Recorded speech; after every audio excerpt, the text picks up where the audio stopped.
Get 'em, Jimmy, where Loshak at? The bottle's getting nifty up the crack and we stacking chips. All of it's what I want, plus money winners, that's what I'm on. You can say I'm gone. I prefer elevated pub sports radio. Time to get educated, get produced, lead the juice, letting loose with so much abuse that the bookies wanna call a truce. They getting slaughtered. Can't forget Jeff and low baggers in the chat. That's a lethal weapon 'cause we be pubbing.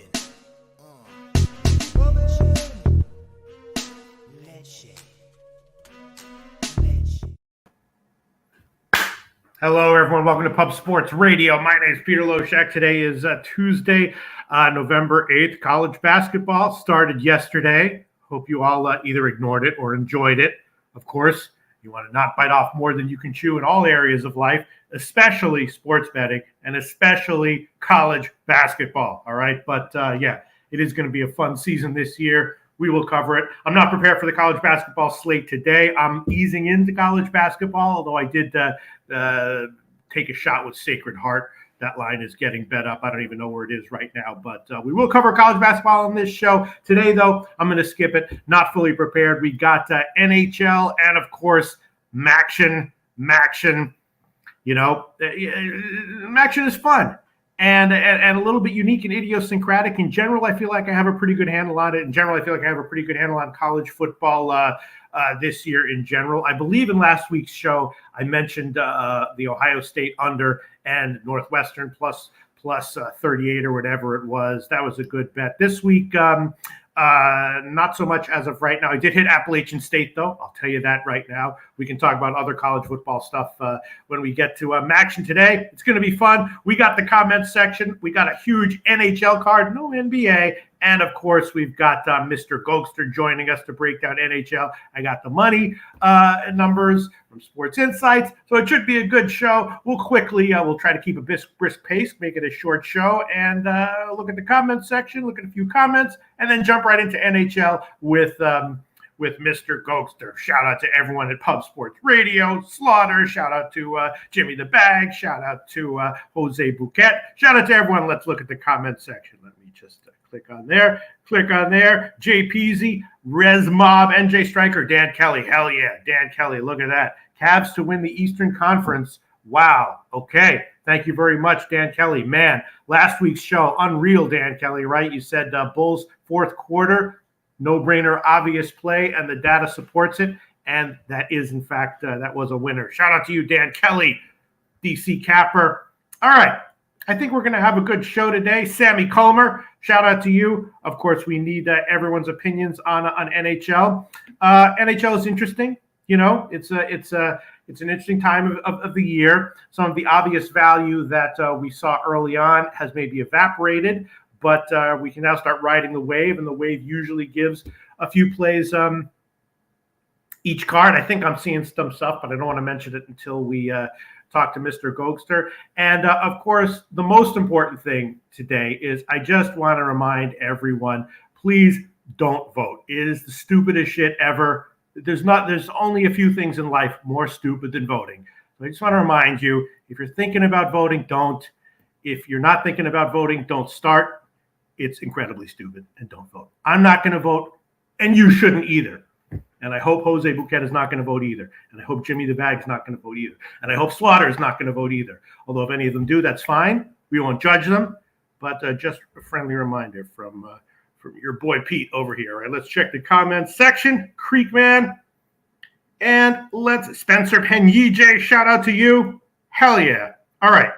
I think we're ready to go. Wait for everyone to Creekman, you voted. It's okay. We all make mistakes in life, no problem. You know, just try not to vote next year or the next round of national voting. There you go. Dan Kelly says, full disclosure, never tell me when I'm on the Cavs. Okay, so Dan Kelly feels like he's a little bit snake bit when it comes to the Cavs. All right, I think we can get into it. I think we're ready to dive right in quickly. Not that much to talk about. And we'll try to keep a brisk pace, even though we have no NBA. Please welcome to the show, Mr. Gokster, to analyze the NHL. Mr. Gokster. All right. Great to see you. How you feel about NHL in general right now? You feeling pretty good about it? Any thoughts, any 10-second thoughts before we dive into the card? NHL so far, well, it's been pretty good actually, Pete. There's been a lot more goals than I've ever seen in this league right now. Just goals left, right, and center. 6.5. So it looks like they're not going to go anywhere. So I used to have a lot more no goal in the first 10 minutes. I've really started to cut that out of my action, Pete, just because it's been really volatile this year, even with the plus money. So I got some of the famous both teams to score first period. But before I go on, Pete, I had a 19 game parlay last night in college basketball. Yeah. And it was 40-1. I lost one of them. It was a same game parlay. I had Arkansas in the over 134.5. It landed on 134. Wow. And I had every other money line here. It was pretty high odds, but I had a 19-team parlay. Lost it by 1 point. Arkansas and whoever it was, it landed at 134. Had 134.5. Would have hit a 19-team parlay, biggest one of my career. So just wanted to get it out of the way, kind of thing. I mean, that's people who everyone who's an experienced sports bettor knows this, but for every parlay that you hit, there's 15 of them where you were 1 game away, and there's 500 of them where you were 2 games away. That's the nature of parlays. You got to hit all of them. But it's pretty impressive that you had that many winners. If you had bet them all individually, you would have had a big day. I'm assuming you did, right? They were money lines, Pete. They were minus 1,000, minus 500. Okay. They were pretty heavy juice. It was literally the last one. I had Arkansas to win. They won, and then for some reason, I wanted to get that down to minus, I think it was 220 to boost the odds even more. I got really like a lottery ticket, eh? But very nice. I mean, I do that with free plays. If I get a free play and the book that I'm playing at allows parlays with it, I definitely do that. Are you doing your own capping, or that's a lot of teams? How just everyone here. I was watching Connor Mack and Bobano, so a bit of that. Just some of the Twitters too. Check them out, guys. 5 p.m. Eastern. But yeah, right now, I'm going to definitely go back to a little Moneyline parlay tonight. I'm going to check in on that show when I'm at work. So, just fun times right now with college basketball. Noli Nose is in there with a Montana Duquesne. Duquesne. I call him Duquesne. 35. I'll admit how my college basketball went yesterday. It was I like to ease into things, and I kind of take it light. So I'm like, I'm going to cap this card, and I'm also going to bet it, but tiny, right? Like $3 bets and this and that. So I'm like, how big could the damage be? I'll probably go 50-50. Maybe I'll make $1.50, and maybe if I have a bad day, I'll lose a bit. But since the bet size is so tiny, it can't be that big of a deal. So that's what I did. And somehow it's still my bankroll took a big hit, despite the fact that I was making so many bets just nominally at a teeny amount. So many games yesterday. It was a nice. I mean, I bet a lot of second halves. I bet Dartmouth big second half. That's what I usually do. So it's a good reminder to be very, very careful and respectful of the unknowns and the extreme variance in college basketball, and to be respectful of the sheer number of games. It reminds me of kind of when people would attack like Russia or whatever, or somewhere with a big desert, and they don't really appreciate how massive the freezing tundras and the massive deserts are. You know what I mean? Yes. It's all right, it's a fucking 1,000 kilometers or 10,000, whatever. We'll just go in there. No. You're going to get fucked up by the sheer volume of the games in college basketball if you don't know what you're doing, if you're not careful. You know what I'm saying? That's right. It's not the cold, Pete. It's the wind. Exactly. All right. So let's get into it. NHL, we got a big card. Everyone, please give your opinions in the comments section to help us out. There's a few spots where I'm thinking are kind of obvious, maybe not, and then about 8 or 10 games where I have basically no clue. We'll start with Calgary, New Jersey. All right, Gokster? Let's do it.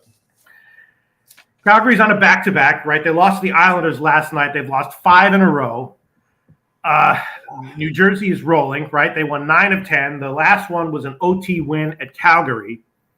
Vladar's going to be in goal for Calgary, I'm assuming, right? Yeah, he'll be going. Obviously, New Jersey is the place. That makes me think that probably Calgary, off the loss, even though they're on a back-to-back and losing, and New Jersey's been winning nonstop game in and game out, is actually the play, and especially the first period. No idea about the total as of right now, but I'm definitely leaning Calgary first period. I mean, they lost the Islanders. It was OT, but they did outshoot them, right? Yeah. They probably should have won that game. They played well early, and I got to think that Calgary is, at least first period, a good play, although New Jersey, everyone was so high on them to start the year. They've won 9 of 10, and, I don't think it's a mirage how excellent they are, so I don't really want to bet against that. Leaning Calgary first period. What do you think? Yeah, there's a lot of points here. Last night, they got butchered there, Calgary. They didn't get any calls. There was not a single penalty called against the Islanders last night, and that game was pretty physical. The goalie got taken out a couple times behind the net. So they didn't get any calls, but they defensively, Pete, they're not in sync. Their forwards trying to get back on D looks ugly. Outlet passes don't look crisp. Guys falling over. Like, it's just Calgary's, when it's bad, it's bad. But right now, you got New Jersey coming off that long road trip. And the last time the Devils played, I believe it was against Calgary, right? So this is a back-to-back game for Calgary, really. For New Jersey. They played Calgary on the road, sweeping that road trip too, guys, against Vancouver, Edmonton, and Calgary. So with the Devils, guys, Vanacek's looked a lot better, but he has allowed goals, really, for a 3 against Edmonton, 3 against Calgary. What I'm going to get to here, guys, is I think there can be goals early here, Pete. Both of these teams, their offense, there's not many problems. They're deep. Their lines, I think, can produce. Goaltending wise, with Vladar in net, Darth Vader, as I like to call him, or Plater, he's very up and down. He's on the road here. I'm not going to trust Calgary here. I wanted to take them on the money line, Pete, but I can't. The Devils have just looked. They're the best team when it comes to shots for, shots against. They are plus, what do I have? 16 shots differential. So they're one of the hottest teams in the league right now. But you got a Calgary team that's just chomping at the bit. So full game. I don't know who's going to win this money line, guys, but I think there's going to be goals. First period, both teams to score, Pete. I got that at plus. It was plus 145 actually. At one of these sports books. I'll just double check to make sure that's still valid, guys. But I think, Calgary, and just saying that. I didn't know. No, I like it. I'm thinking, like I said in the beginning of this segment, I don't think the Devils are a mirage. They're success. Obviously, they're going to rest a little bit, but if anyone in the comment section thinks that they're a mirage, let us know. But it seems like it's not. So you would prefer, but why don't you like Calgary first period? Well, he said Chris Camatini and too many odd man rushes for Calgary. Like they're getting left out to dry. I saw 1 3-on-2 there, and Mangiapane was supposed to watch the trailing guy behind him there, and he just kind of got lost in no man's land. Let Sebastian Aho and the Islanders score. So Huberdeau falling over. They don't look in sync right now, and they got to play a back-to-back. Where they played last night, played in New York, so just going to New Jersey, not far, but. The Devils they're still a really young team here. Pete Hughes, Bratt, Sharon Govich, Mercer. Their young guys are really starting to produce. So I don't want to talk anybody.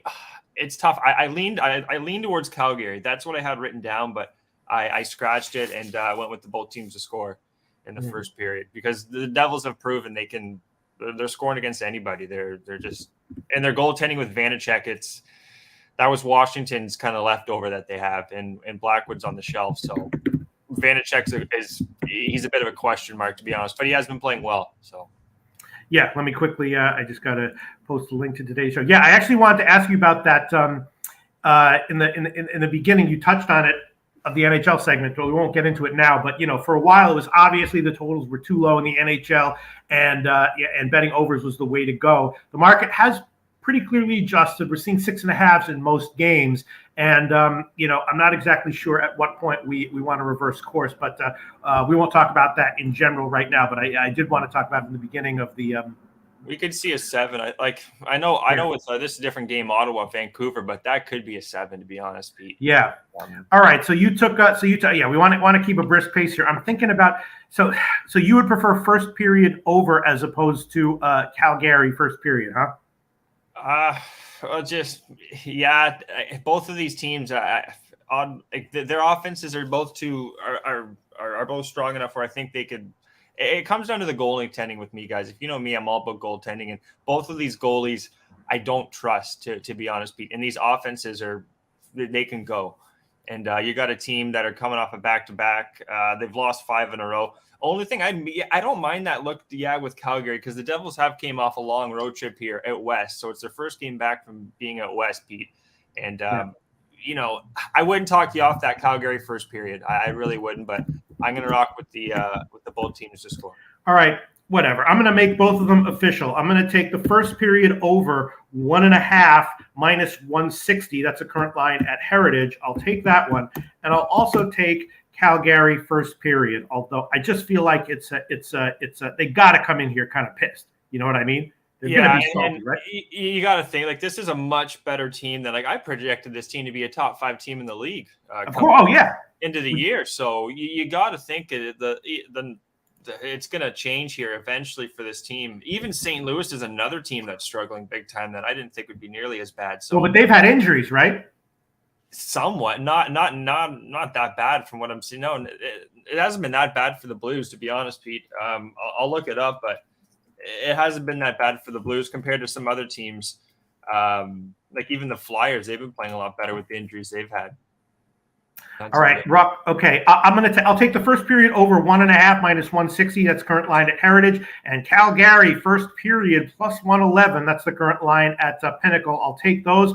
Rocco Rogers, this game is dangerous, was on the Flames last night. Their offense played so much better than the Isles. Offense problem is their puck management. Defense is so sloppy, I just wouldn't touch. They didn't get a single call, too, last night, which if they give them a call, looking at just quickly their special teams here, 20%, 81% penalty kill. The Devils, too, 87% penalty kill in their last 10, 20% power play. So special teams are good. That's why full game, I do expect the 6.5 to hit, but early and often here, both teams to score, Pete, that's plus 135. I'm going to lock that in. Dan Bonner says, how can you not play the Devils here? I'm taking the money line, minus 135 and minus 1. That's certainly defensible. Let's look at the money action here. Calgary and New Jersey. Very teeny line value on New Jersey. Very, very teeny. Teeny bit. And that's full game, of course. 80% of the tickets, 90% of the cash on New Jersey, and a teeny sliver of line value on New Jersey. And then as far as the total is concerned, 75% of the tickets on the over, 90% of the cash on the over. So all the tickets coming in on the over and all the money coming in on the over. That makes a lot of sense. All right, so I'm on the first period over and Calgary first period officially, and Mr. Gokster is on. I'm sorry, go ahead. Love it, Pete. Okay, all right. Excellent analysis there. Thanks to the comment section. Let's move on. Isles Rangers, you ready? Oh, yeah, born ready. Yeah, all right. So, again, the Isles on a back-to-back. They beat Calgary in OT yesterday. They've won 6 of 7. I believe Varlamov will be in goal here, right? Yeah. And the Rangers are off of 2 straight losses. They're supposed to be a good team this year. They're shaking up the lines, apparently, according to the reports, trying to start their games better. They've lost 6 out of the last 9. So, they're, obviously they're going to be better going forward, I would assume.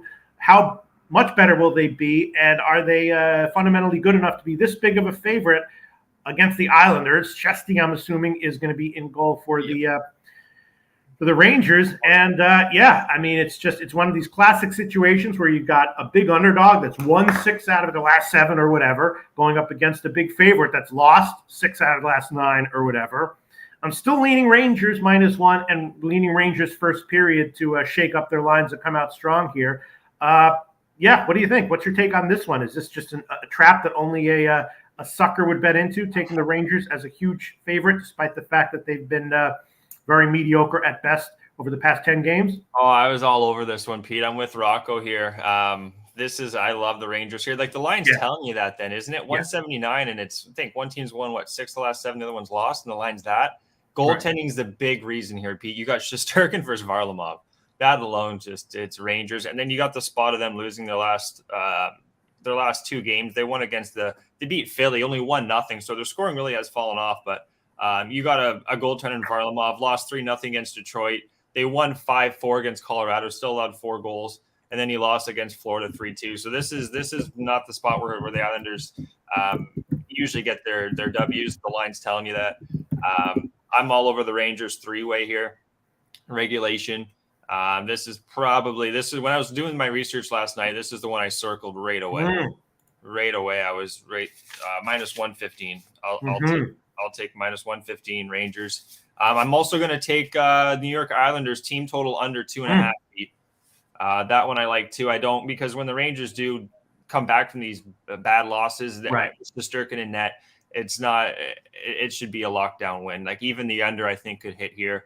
And I don't see this being an over game. Only thing I'd worry about would be, actually, I wouldn't even worry about the Rangers scoring too much because the Islanders are just so accountable. That's how they've won all these games. So give me Islanders team total under. I'm just going to look that up quickly here, Pete. It's it was plus 100 last night, minus 110 now. So I'll take the current minus 110. That's what I was just writing down on this. I was writing down Rangers -1, Rangers first period, and Isles team total under. Not applicable, says Rangers in a big slum. I think that means slump, I think. Yeah. And he's also saying only a mother would love this one. Pass. But we think that they're fundamentally a solid team and that this is a great spot for them, right? Yeah, this is another in the spot too with the Islanders. You got them on a back-to-back where they had to go into overtime to beat Calgary, who are just throwing the kitchen sink at that team. You got your backup goalie in net, who's not nearly as good as Sorokin. Rangers got Shesterkin, who was off last game too, so he's got rest. Shesterkin didn't play against against Detroit, so he played against Boston, so he's got coming off rest too. I really like that team total under on the Islanders. Yeah. All right, Spencer Penny likes the Rangers -1. Rocco Rogers, Rangers regulation, finally a spot where I feel good about my boys, and the Islanders after last night's win have to be drunk and all of that. Okay, I'm going to go on to 3 ways. I'll take Rangers first period because I know they're trying to start games fast. Go ahead. Shake it up a bit, yeah. Yeah. So I'll take Rangers first period, Rangers -1, and Islanders team total under as well, just for full transparency and everything. Let me just quote the lines here to make sure that I'm getting the correct lines, even though it takes up a little bit of airtime. Let's see, first period, -153 at Pinnacle. I'll just look at Pinnacle and Heritage. That's it, -150 at Heritage. So I'll take a Rangers first period, -150. -1 will be, let's see what we got here. Rangers -1, -118. That's the current line at Pinnacle, -118. Beautiful. Quickly, go ahead and let me just hold on. Just doing some quick math here. Let me see if I can get a slightly better line at Heritage. Yeah, 115. Wow. Okay, so I'll take -1, -115 at Heritage, and then for the Islanders team total under 2.5. What are you seeing? I got -110. Where's that?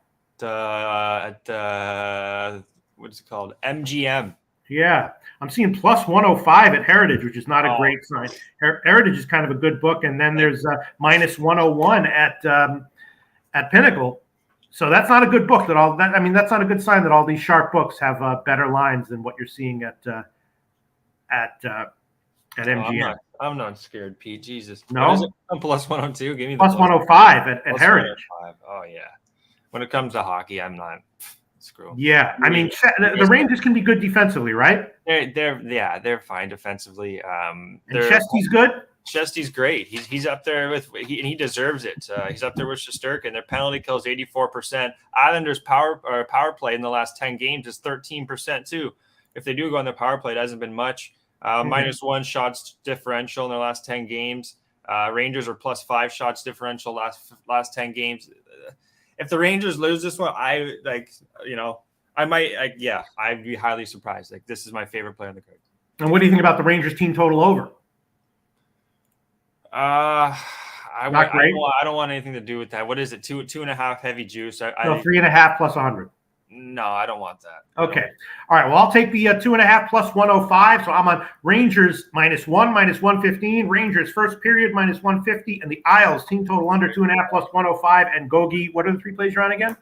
Just 2 team total under on the Islanders, 2.5 +105. Thank you, Pete. And the Rangers -115. I could probably get a better number than that. Okay. But -115 3-way. As far as the money's concerned, a little bit surprising here, Mr. Gokster. 30% of the tickets and 75% of the cash on the Islanders, and about a quarter line value on the Islanders, according to this site here. 60% of the tickets on the under, 70% of the cash on the under as well. So slightly bigger bets coming in on the under. But, it's the number, Pete. They're taking that high number. That's all it is. Because they think Varlamov's going to shut this team down. It's going to be an under, and the Rangers aren't going to get over 2. No, I disagree with that heavily. So, yeah.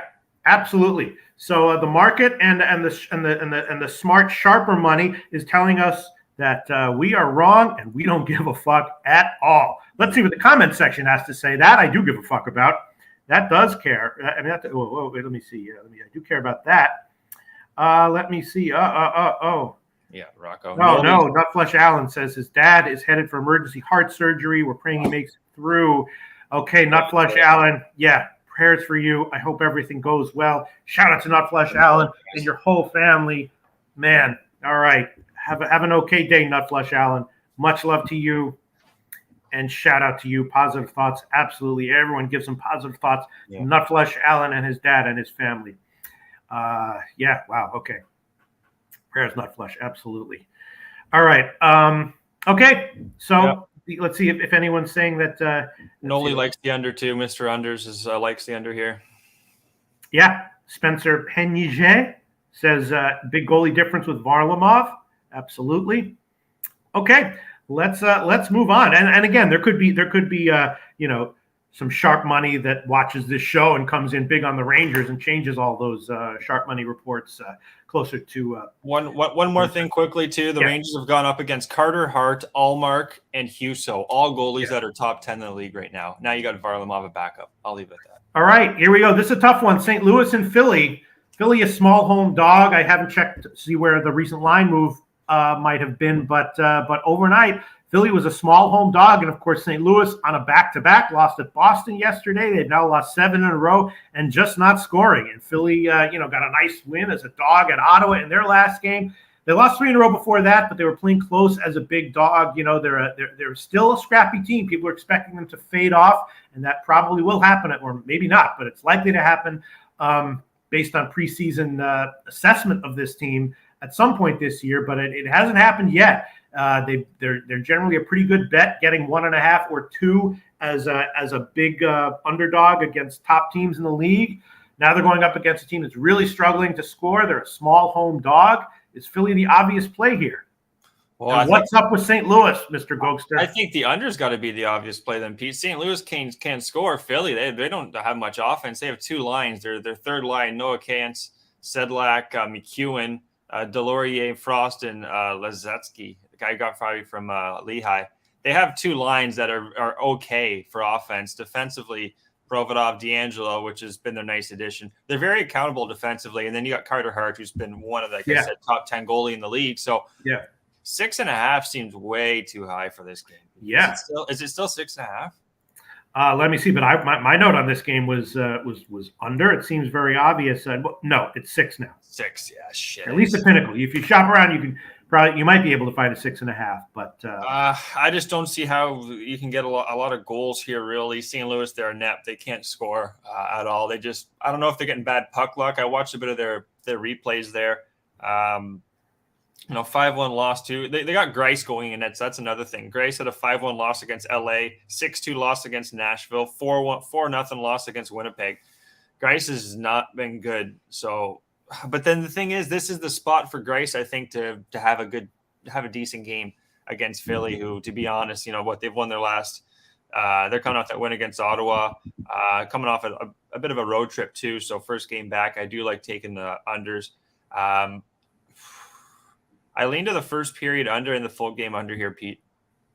Why can't St. Louis score? Is that likely to change at some point? Weren't they supposed to be like last year? They were a pretty solid, lively offensive team, and they brought back pretty much the same crew, didn't they? I mean, hockey way better than I, but my sense was that St. Louis, of course, used to be a very defense-oriented, rough, gritty team. Then they turned into a very effective, high-scoring team, and it worked for them. They brought back most of the same players, right?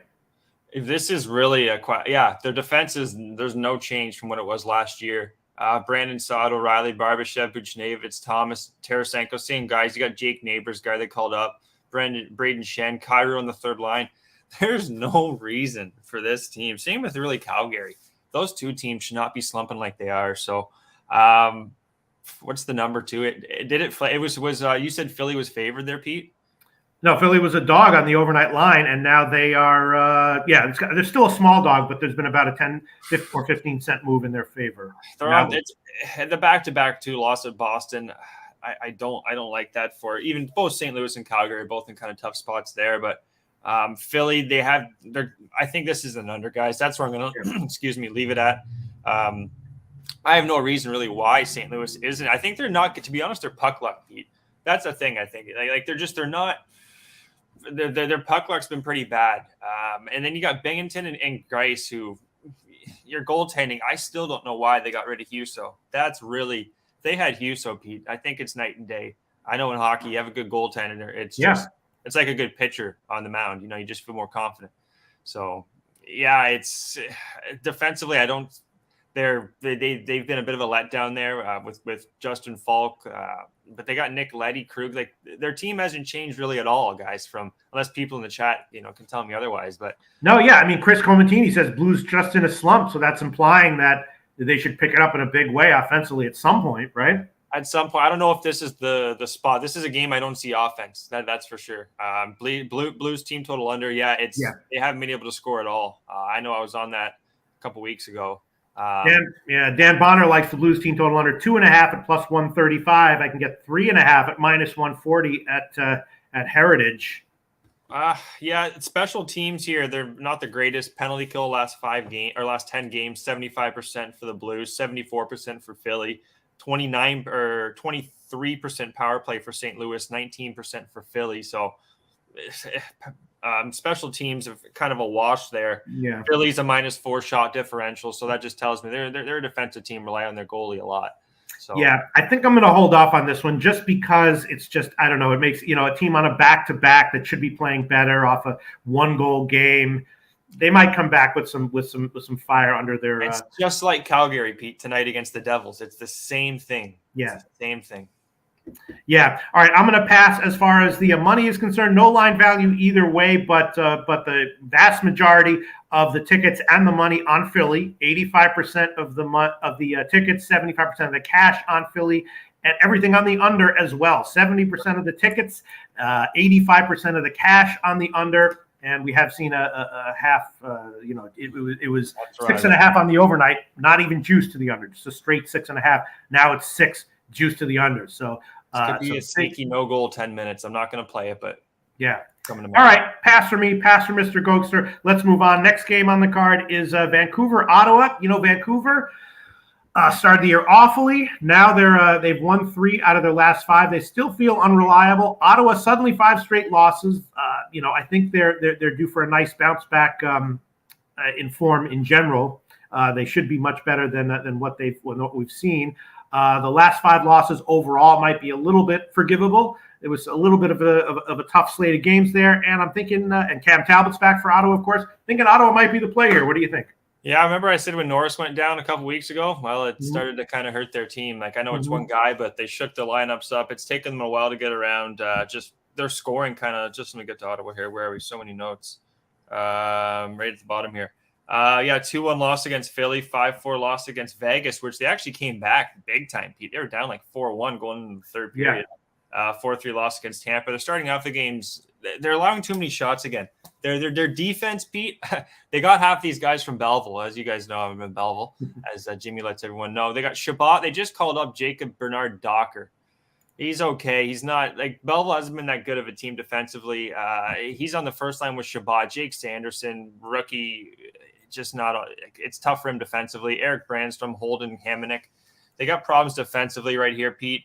Looking at the first period over unders here, Ottawa's 3-1-3. So they've only not hit the over once in the first period over at home. And looking at Vancouver, Pete, they're 5-0-1 on the road first period over. So take a guess where I'm going here, guys.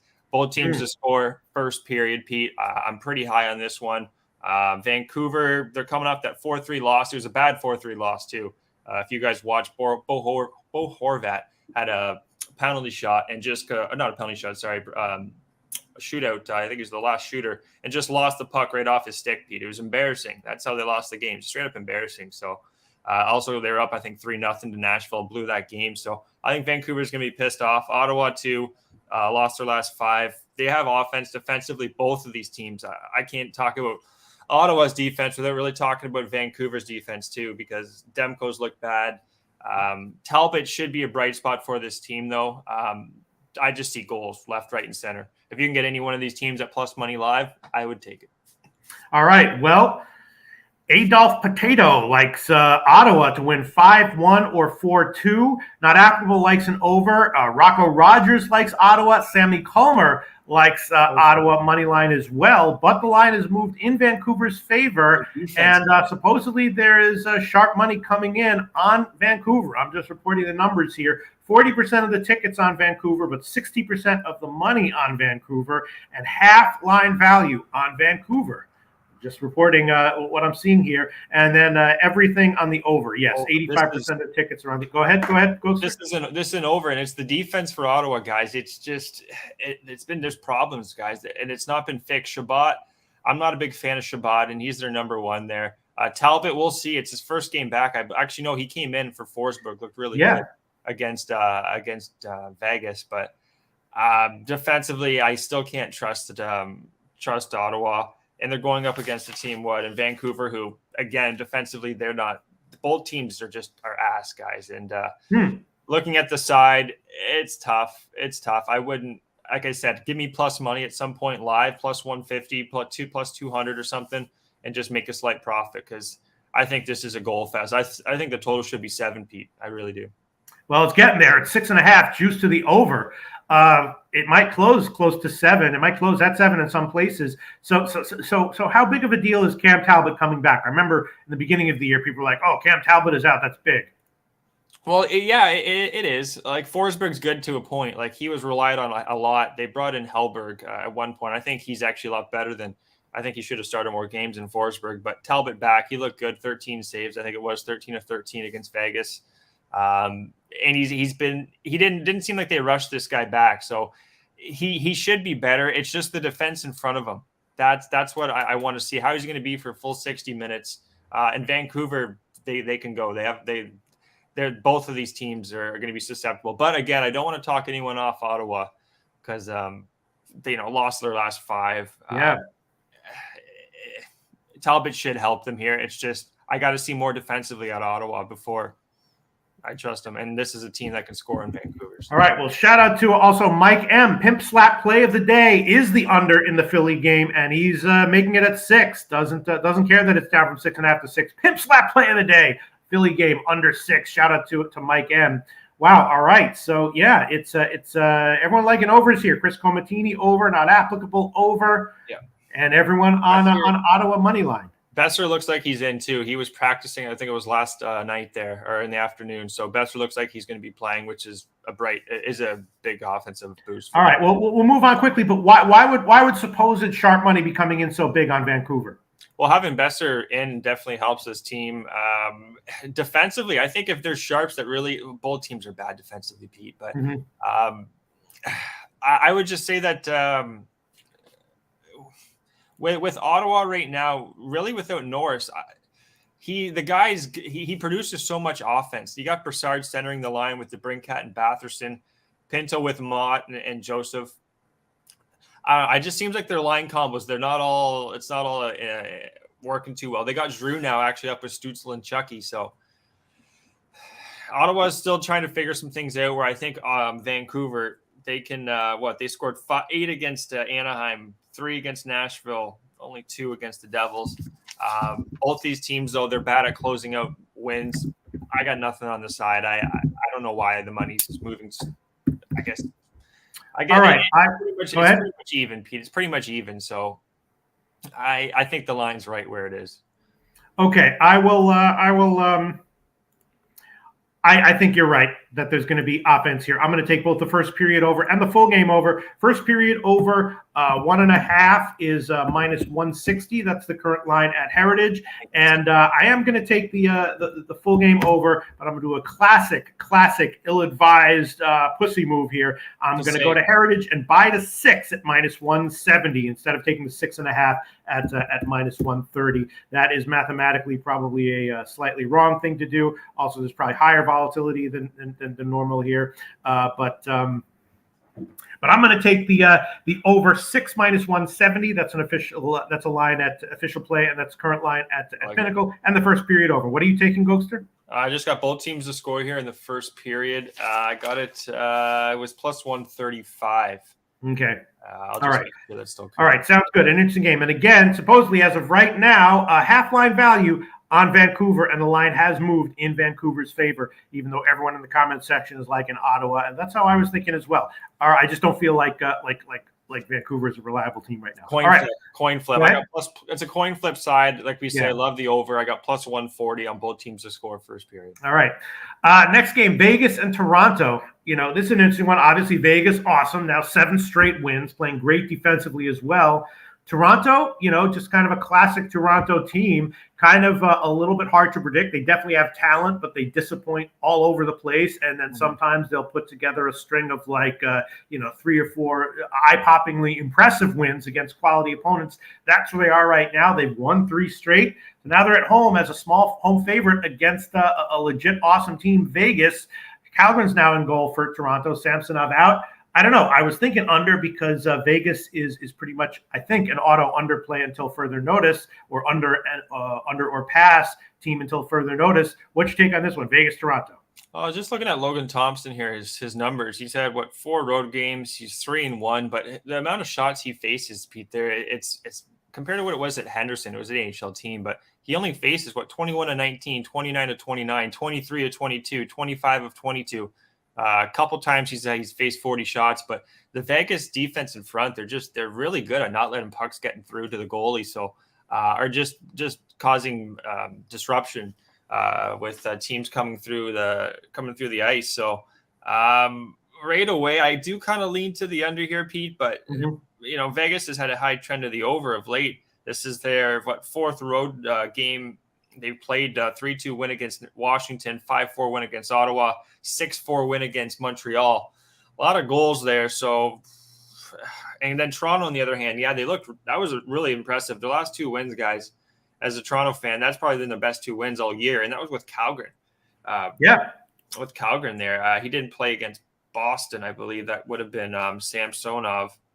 Right, Pete? Because that was Saturday, Sunday. Yeah, but I mean that seems like how Toronto is. It's like they're kind of struggling, and then they really need a win, so they're minus 300 against Arizona, and you're like, they got to get a win here. They need a win. They lose outright, and then out of nowhere, seemingly, suddenly they put together 3 or 4 very impressive elite level games. Right? Yeah, it's like when Toronto's supposed to win, they'll lose. And when they're not supposed to win, and you're like, they're probably going to lose this one. No, they'll win it. So it's tough. This is a tough game. I don't really have anything on this. If you guys know me too, I don't usually bet a lot of Toronto games. Just it's kind of my team. I don't want to be a homer. But both penalty kills, Pete, in the last 10 games, 74% for Vegas, 70% I have for Toronto. Not good numbers. Power plays are both over 20%. Geez, if I had to make a play here, to be honest, I think there could be goals. I do. I don't know about Calgary. He has looked really good, but I don't know. I wouldn't be surprised. I don't want to have any money on this game, to be honest, at all. I think this is a tough one. I think it could go Vegas, Toronto. It can go over. It can go under. It's tough for me to make a strong case. Love to hear people in the chat. Spenny. Yeah.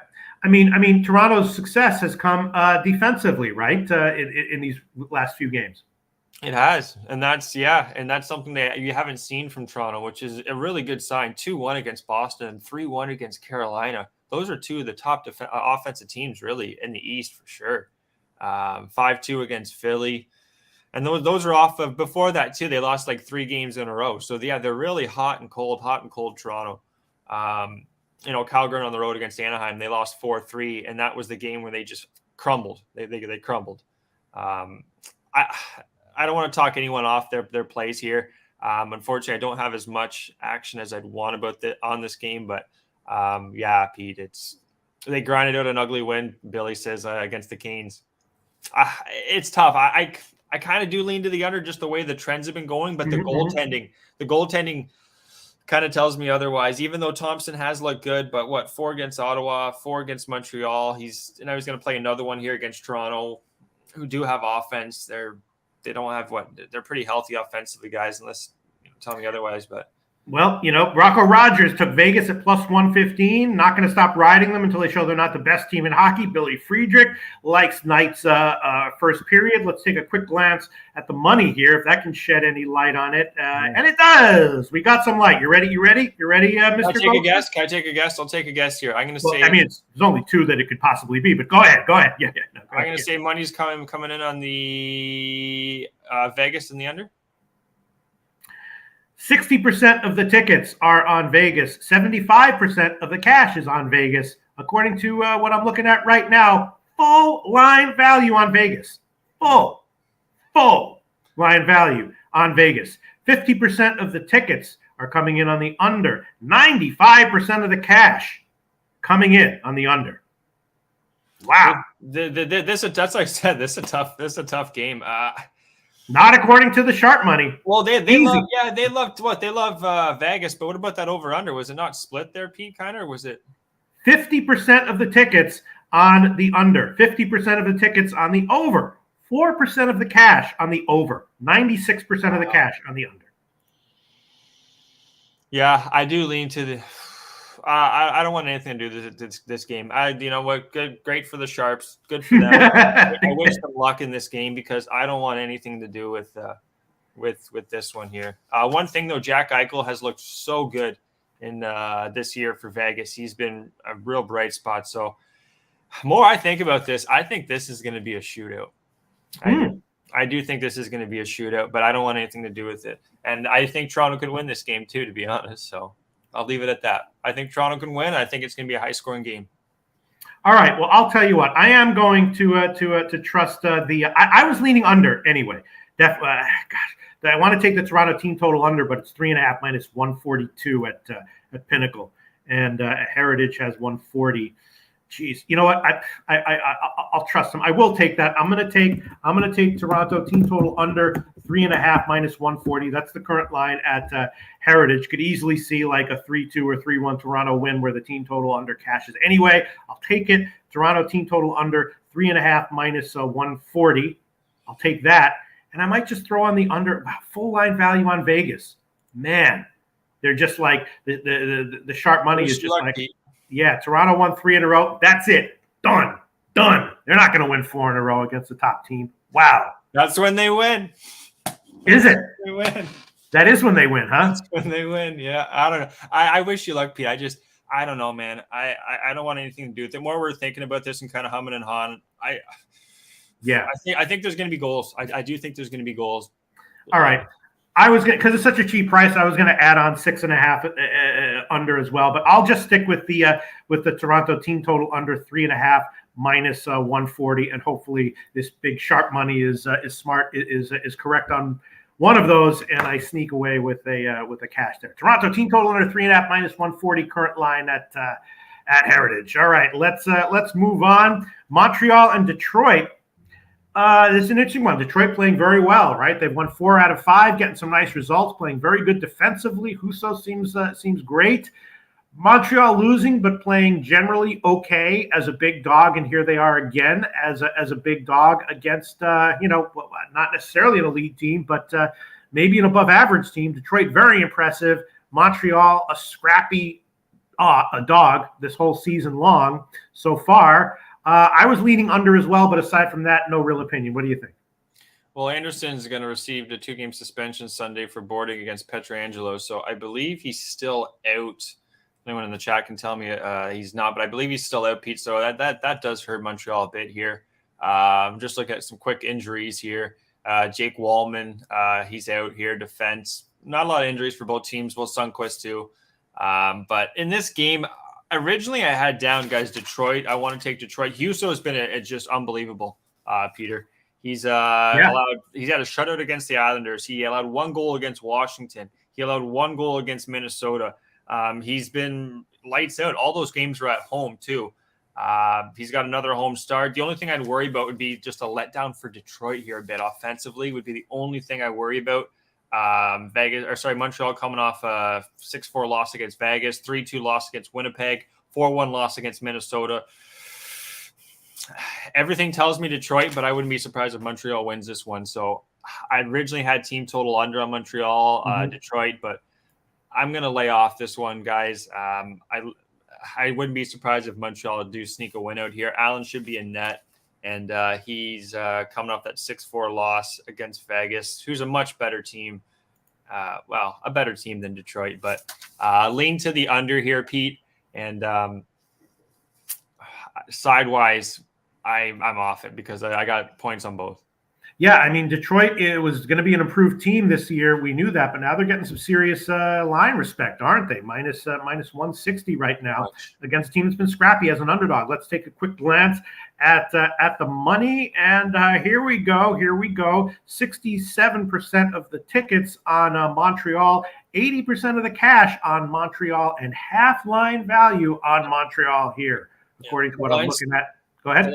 I think the line's too high here for a Detroit team. Yeah, they did beat the Rangers and all here, but just trusting this team, they have won their last 3 games too. They did shut out.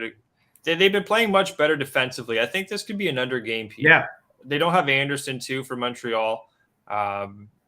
You got, penalty kills could be a little bit better, but I think this could be an underplay here. That's where I would leave it at.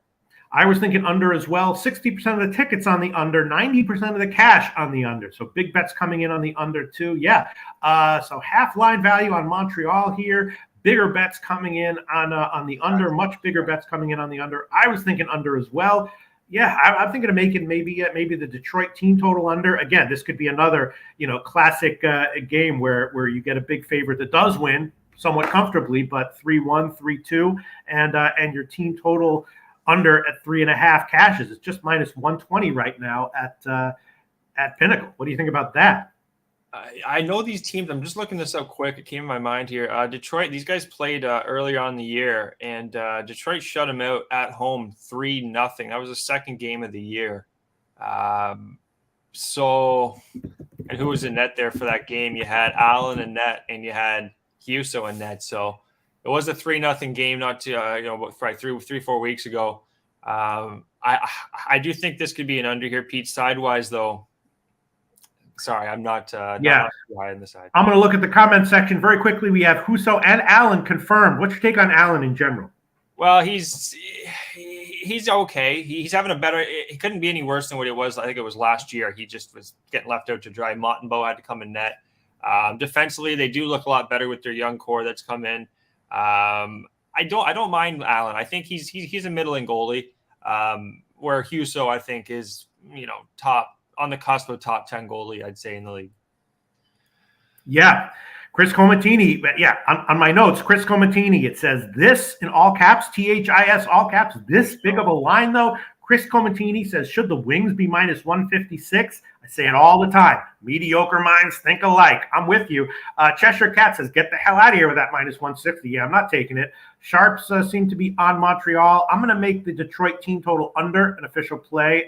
3.5 at minus 120. That's the current line at Pinnacle. And we got Ron Crawford, play of the day, Buffalo regulation. We will talk about that. That was one of the plays that I was before the show thinking about very harshly, hardly, strongly. Buffalo, a big spot for Buffalo. We'll talk about that in a second. But Ron Crawford, Buffalo, spreadsheet play of the day, Buffalo in regulation. Thank you very much, Ron Crawford.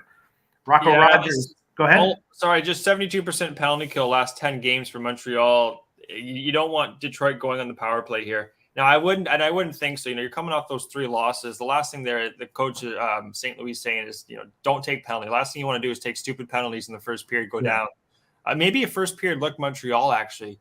That could be a sneaky play. Leave it at that. Yeah, that might be a sneaky play. For now, I'll just take the Detroit team total under 3.5 minus 120. All right, let's move on. Here we go. Arizona, Buffalo. Ron Crawford, Buffalo in regulation. Spreadsheet play of the day. And I was thinking Buffalo has got to be the play here, even at this line, and maybe take the Arizona team total under or the Buffalo team total over. Buffalo played Tampa Bay tight, in their last game. They're playing well. 2 straight road losses to good teams. And, in the third period, Buffalo actually had a lead on Tampa Bay, thanks to a goal by Jeff Skinner. And they're pretty much a team that is playing pretty well. Arizona, of course, off a huge dog win at Washington in their last game that Ian Cameron said was a play that had some value. I'm thinking, Buffalo regulation, Buffalo -1. Don't overthink it. Got to be a play here, right? Yeah, for the most part, I'm thinking so, Pete. I'm with you. Comrie, he's coming off a 5-3 loss against Tampa Bay, but he's looked pretty good this year. Really good, actually. 6-3 against Pittsburgh, 8-3 against Detroit. It's been the offense, and it's been Rasmus Dahlin. He was questionable, at least day-to-day, Pete, but I'm seeing that he's in, or at least he's skating, so that's a big sign. That could be why the lines moved even more, because having Dahlin's in, he's got – what did I have here? He's got what? 7 goals and 8 assists as a defenseman. So this guy's been absolutely a huge part for their offense. So him in should only help this team coming off that loss. A bit of a road trip too, where they lost both of those games against good hockey teams, Carolina, Tampa Bay, Arizona coming off a 3-2 win. Shot differential too. Plus you have +1 for Buffalo. You have what do I have here? 13, I believe it was. Yeah, -13 shot differential for Arizona. So, and you got a team in Buffalo that's got a lot of offense. I think over time, this should just maybe even a team total over on Buffalo too at 3.5, but that's probably heavy juice, Pete. So, -145 is the current line I'm seeing here in regulation for Sabres, Pete. I'll take that. It's heavy juice. It's more than I usually take, but it was -124 last night.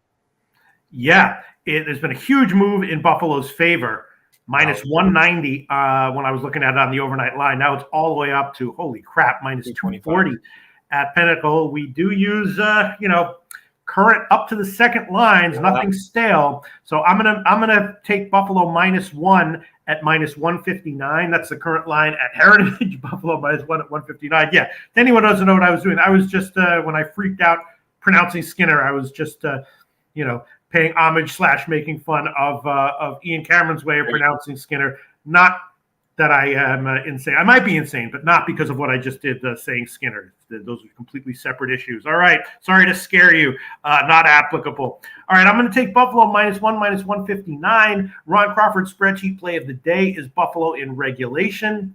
How high could this line go where I wouldn't want to take Buffalo anymore? I don't know. But at -240, I would still take them on the -1 line. Yeah, if they win, it's going to be by a margin in regulation. And, I guess if we like to play that much, you always want to think about a team total. Would you rather have the Buffalo team total over or the Arizona team total under, Mr. Gokster? What's the team total over for Buffalo? 3.5 at -150. And for Arizona, the under would be 2.5 plus 100. Yeah, I'd be more – I think Arizona can score. Like the one thing, they've actually been okay offensively here, guys. Looking at their power play, it's been last 10 games, 27%, 29% for Buffalo, and they got a 75% penalty kill Buffalo compared to an 83% for Arizona. Arizona's sneakily, they're playing okay hockey, but I do think regression can come, and I expect it to come here. They got a long road trip too, Pete. I think they got like 7 games, something like that, on the road here coming up. So, bounce back here for Buffalo. I do expect it. I think if anything, there'll be goals. So I'd have a lean to the Buffalo team total over more so than anything. Imp 13-420 says lean over Buffalo and was thinking 4-2 game here. Yeah. Buffalo should be a strong offensive team, right? Yes. They have a lot of their defense can really produce offense. When you have defense that can produce offense, it's just you're a big threat to D's defense and goalies on the opposition. So and with Dahlin, and you got this young kid too for Buffalo here. Owen Tippett is his his name is Owen Power. Sorry, Owen Power. He's on the second line. He's just a huge bright spot for this team too. So, and Vamelka, how's he for Arizona? Up and down. I remember him shutting out Toronto once. Then he gave up the puck the other night against Dallas to Jamie Benn. Just sauced the puck right to his stick. It was the ugliest thing I've seen. So. Vejmelka I don't know what he's doing. Sometimes he looks okay. Other times he looks like he needs to go back to maybe the AHL or to Europe. So he's had 3 straight games where he's given up less than 3.5 goals. Then early in the season, he was a bit of a SIV sieve, but and those recently, games, he held down Washington. They kind of suck, but they still have some players. Held down Florida at home, but still held down Winnipeg at home. At home, I like to see how he does this on the road. With Washington too, Pete, they were really depleted with their offense. Other than Ovechkin, a couple other guys, their offense isn't the same. So if he can hold these guys under 3 goals, I'd tip my cap to him. But I'd lean towards Buffalo taking care of business here after playing Carolina and Tampa Bay. Think of that defense too, Pete. Carolina, Tampa Bay with Anderson and Vasilevsky. So yeah. All right, let's look at the comment section and then the money, and then we'll move on. Let me see. Yeah, Jimmy Gomez says Rangers are 1-6-1 to the under first period at home so far this season. Yeah, I saw that. Yep. Yeah, I took the Rangers first period. That means they're going to have to win 1-0. That might have been a little bit. That can easily happen. That's the game I'm really high. Like, I think Rangers take care of business early and they don't look back. It's like the skyline in the horse racing on Saturday. That horse was just gone. Or if it's 0-0, I'll just take the push. All right, let's look at the money for this. Where are we? What game was that? Arizona, Buffalo. Yeah, all right. 95% of the tickets on Buffalo, 99% of the cash on Buffalo, small line value on Buffalo, according to what I'm seeing here right now. Yeah, 5% of the tickets on Arizona, 1% of the cash on Arizona. I wonder who that is. And everything on the over, 80% of the tickets on the over, 90% of the cash. Team total over 3.5 minus 150 is a decent play, but I'll just stick with one play. Buffalo -1 minus 159. And you got anything on this one, Mr. Gokster, officially? I forgot. What did you say? Yeah, regulation three-way guys -145. I'm on Buffalo here, and I wouldn't talk you off the team total over either. All right, yeah, but I'll hold off on Mike M. Buffalo trap spot. It's me on Arizona. Buffalo is not a -200 favorite. I love Mike. Yeah, I was thinking too, Mike, this line, it's getting up there for a team in Arizona who's, Comrie's been fine, though. And you know what, too? I know Mikey M. I think he's a native of that area, so he knows that team, I imagine, pretty well. So I'm going to trust the fact that I think there could be some goals here. But if Vejmelka, Comrie, this isn't a game I feel like as strong as I do on the Rangers or the Rangers especially. But Buffalo here, Pete, I do expect them. It's those two losses, though, Mikey, those two losses on the road, coming back home against an Arizona team that, they're just coming off a 3-2 win, feeling half decent about themselves. And I think Buffalo are just going to I expect a 5-2 win.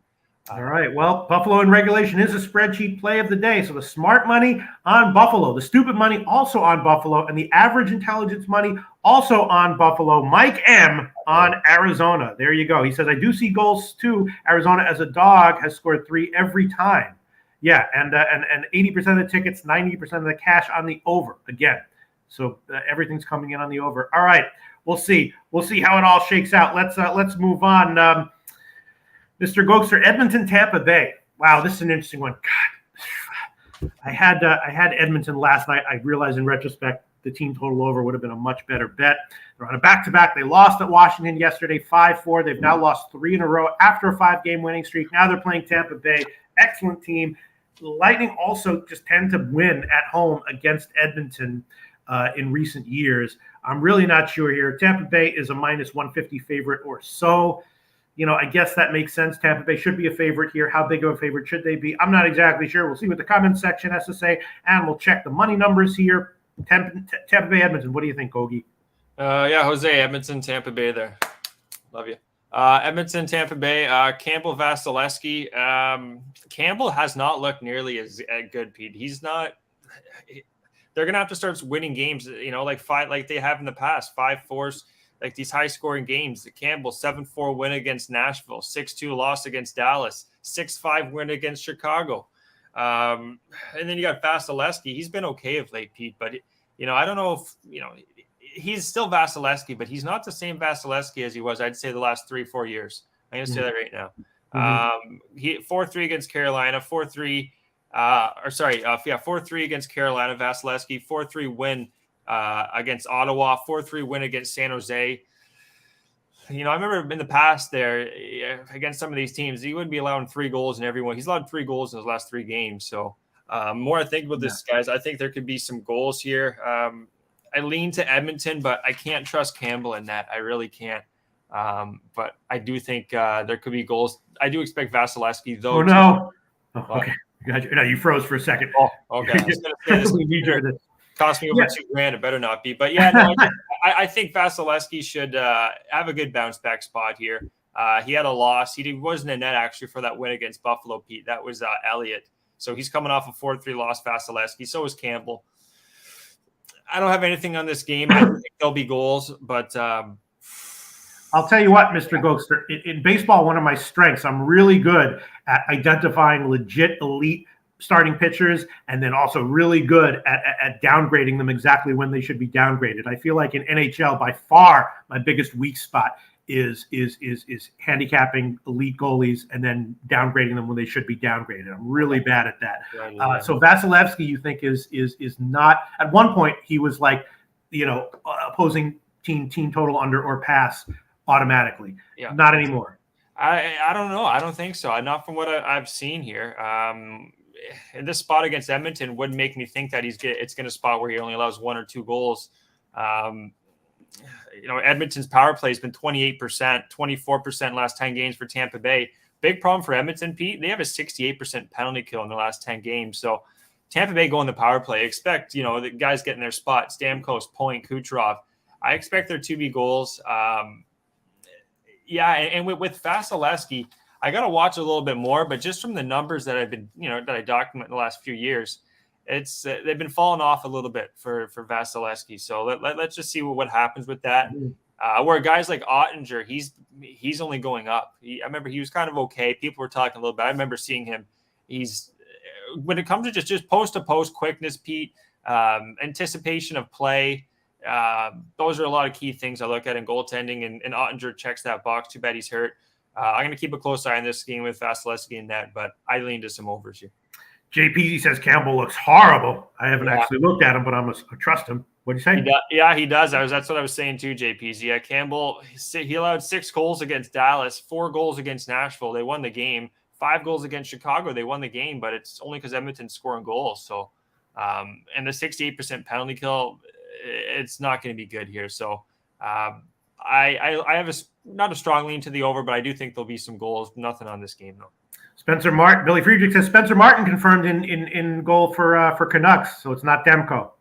I don't think it. Honestly, I don't think it matters, guys. I really don't.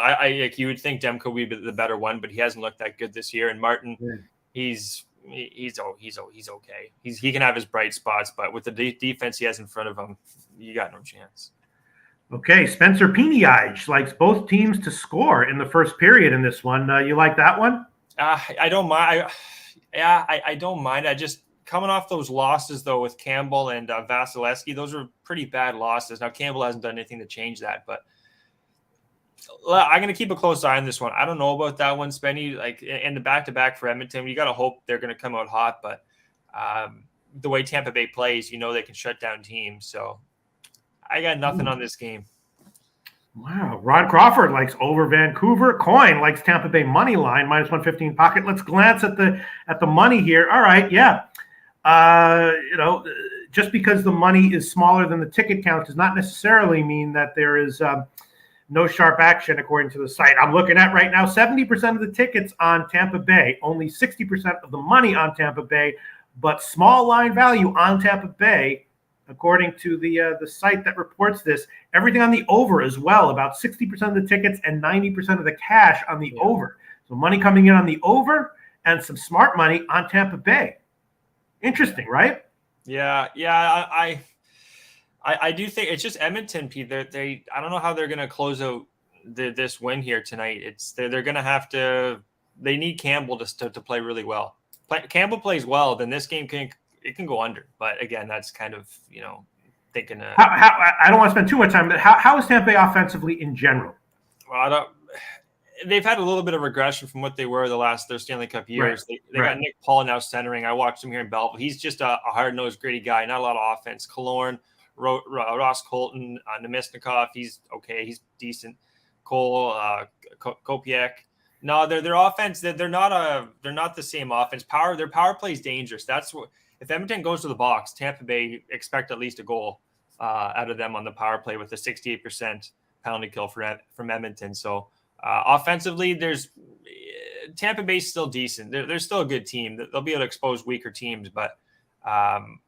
Which I would say Edmonton defensively is a little bit on the weaker side. Yeah, I mean, Tampa Tampa Bay's been rolling offensively, and I don't really like to bet into that. I love betting into it if I think there's something fundamental to it. But if it's a little bit of a boosted by variance, trend there, then I don't like betting into it. I'm thinking about Tampa Bay team total over 3.5, minus 120. Yeah, Cheshire is saying Kucherov just had a 4-point game. Yeah, I don't mind that. Come on, Gogs, help him out. Yeah, you know what, Pete, I'm going to say here we're going to go with I think Edmonton.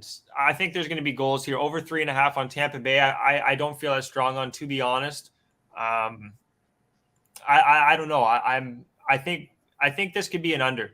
I'm going to leave it at that. I know I just said all these things on the over, but it's a back-to-back for Edmonton. Yeah. And the way Tampa Bay plays, this isn't a team they're going to be able to go up and down on the ice. And Tampa Bay isn't a team they're going to go like boom, boom, boom, right? It's not going to be back and forth. I don't think it is, at least. And then you got Vasilevsky coming off a loss. I always want to back this guy coming off a loss. And then even with Campbell, he's coming off a 6-2 loss against Dallas. That was he looked bad too. Whenever a goalie looks really bad, they know that. Like, I expect him to have a better game.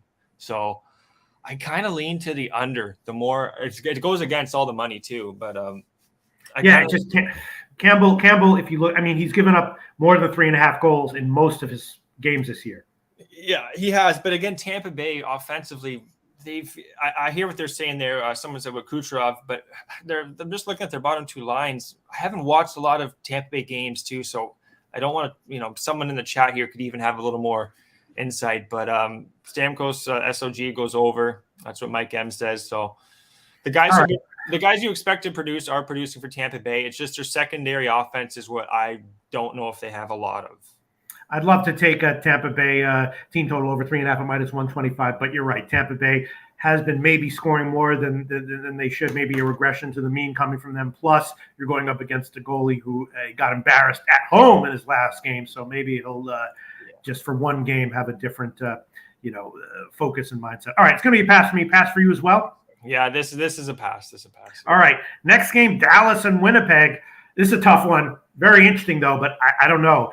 Dallas, of course, 3 straight nice wins. Dallas is kind of Toronto-esque, I feel, in their just hard to pin down. When you expect them to win, they don't. When you expect them to lose, they play very well. Said, What'd you say? Well said. I agree with that. And just like Toronto, they're currently in the midst of a 3-game winning streak. 3 nice straight wins, not against the toughest competition, but they're wins. They didn't lose them. Winnipeg also is kind of similar. 2 straight wins for them, also not against the toughest competition. Ottinger's out, right? I believe he's still out. He's injured.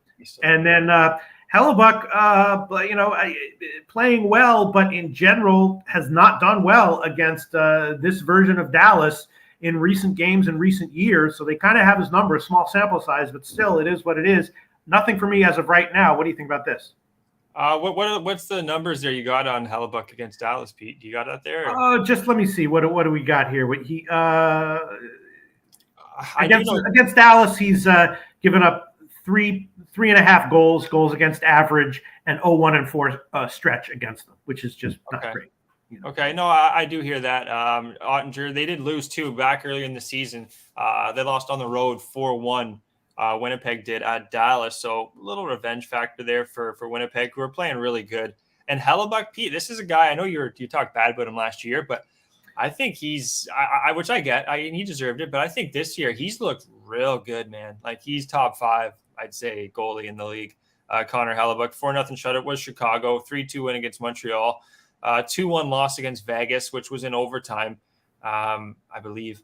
He can, and their defense is okay. Like, it's not even like that good. Winnipeg, it's decent, but in this game here, I don't know about Wedgwood. He's at 6-2 win against Edmonton, 7-2 win against. He's had goals. If their offense isn't there for Dallas, which it has been, I'm really humming and hawing these last few games, guys. They don't have really strong looks, to be honest. I think Winnipeg. I think it's never good. I lean towards Winnipeg.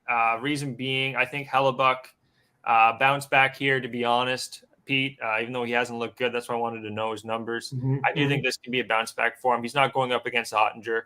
He's got Wedgwood. Dallas are definitely fat and happy, scoring 6 goals, 7 goals, 5 goals. Now you're going to goalie in Hellebuck. So those goalies he's faced would have been Campbell, Vejmelka, and then Quick. So not nearly. This is going to be a much tougher task for Dallas, and they beat them 4-1 at home. Now Winnipeg are at home. I lean towards Winnipeg in this game. Ron Crawford loves Dallas. I wonder why. Ron Crawford posted loves Dallas, and then right above that, Spencer Pini-EJ loves Jets. He says Jets, Jets, Jets. Mr. Gokster loving Jets as well. Let's see. Let me see. Billy Friedrich says Stars good in the first period this season and Jets bad. So Billy Friedrich, look at that comment. Maybe Dallas first period might be worth a shot. Wow. Yeah, Billy Friedrich liking the Stars first period. All right, let's look at the money. Yeah, go ahead. Interesting look there on the first period. I guess the numbers do, lean that way. All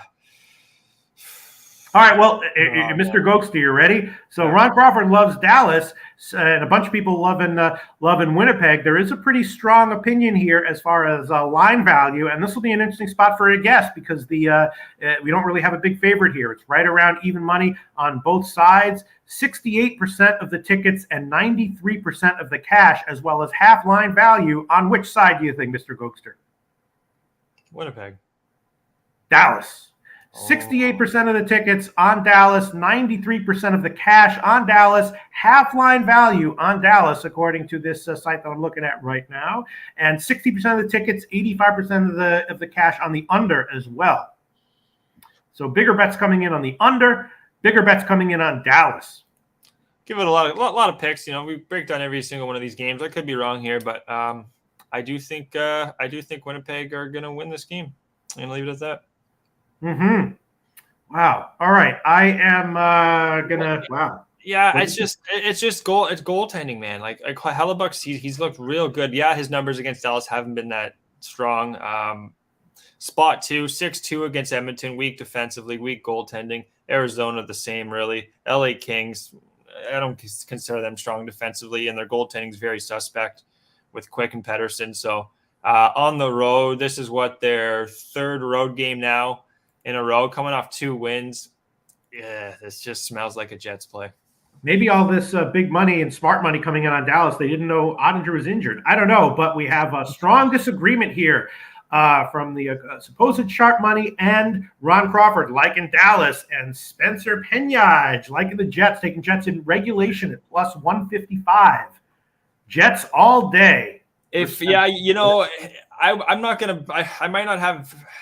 have any action on this game. I'm not going to try and force this one, but if I did, I'm with Cheshire too. I'm going to take the Jets here. I could be completely wrong, and I know our guy in the chat there was Ronnie likes Dallas, so we'll see, guys. Some stronger plays. We'll recap the picks here shortly, but I think I'm going to trust Hellebuck over Wedgwood on the road. All right, and that's official for you. It's official. No, nothing. I got nothing on this game. Oh, okay. All right, next game, Nashville, Seattle. Nashville, on a trip, 2 straight wins. Seattle returning from a 3-game trip. They've now won 4 in a row. They're playing well. And, the Ice Guys and everyone we talked to was generally high on Seattle this year as a team that was likely to be improved and probably have some betting value as well. There was some disagreement as to whether they would be an over team or an under team. But a lot of people were high on Seattle to start the season. They've definitely been playing well.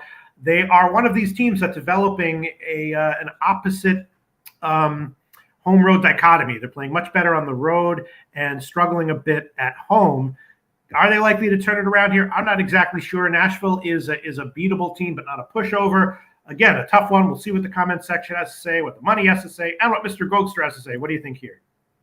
This one here, guys, I do have some action on this one. I'm on Nashville. I'm taking Nashville here. A little risky, but I think they got a little momentum going right now, Nashville guys. 4-1 win against Calgary. They were down 3-0 against Vancouver, as you guys know.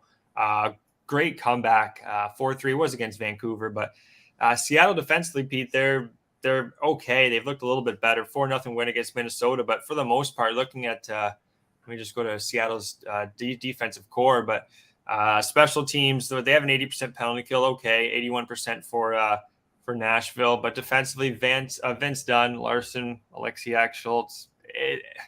Long term, I think this is an over team. I really do, Pete.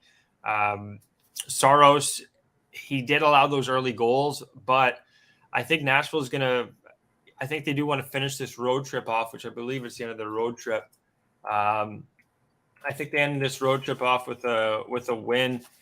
Seattle, Pete, also with Jones. He's won his last 3 games, but I don't want to get off red when it's on red, but I really don't trust Jones, to be honest, long term. I know Jimmy would agree with me there. They're coming off. They're feeling fat and happy too, Seattle. Nashville too. They need these wins, Pete. We know how bad of a start they had. They're actually 5-6-1. Not too bad. Seattle 7-4-2, but could see some goals here too. I wouldn't talk anyone off a first period, both teams to score, Pete.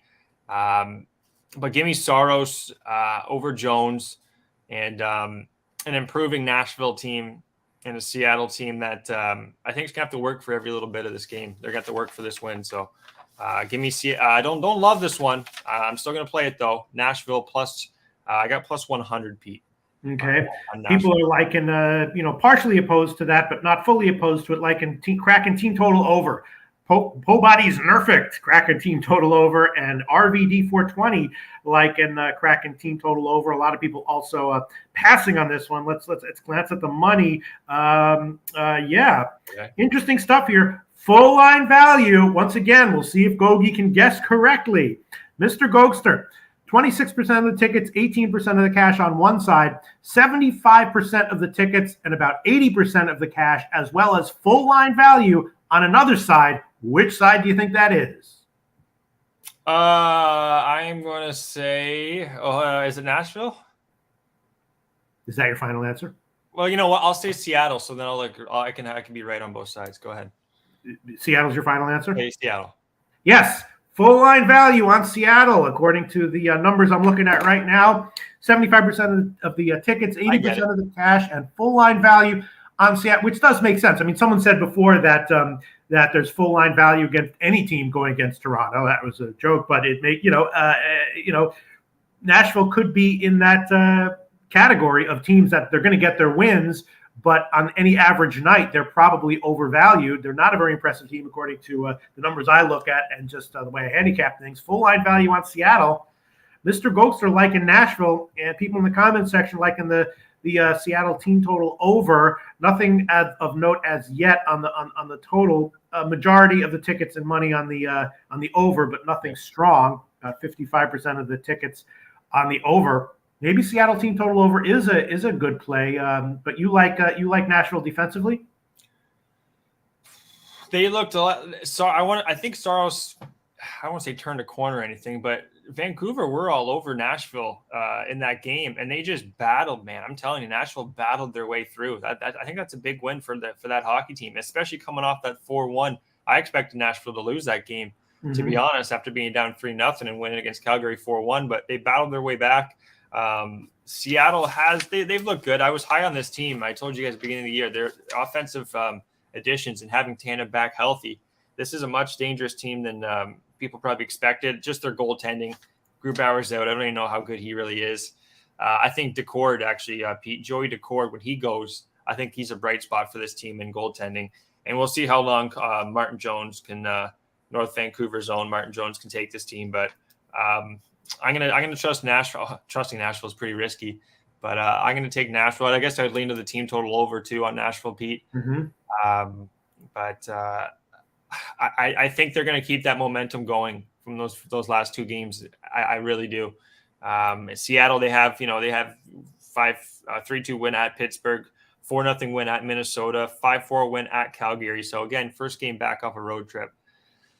Yeah, and people are quoting Seattle team total overs 2.5, but not putting a line. I'm only seeing 3.5 at about plus 130 at all the places that I'm looking at for a Seattle team total over.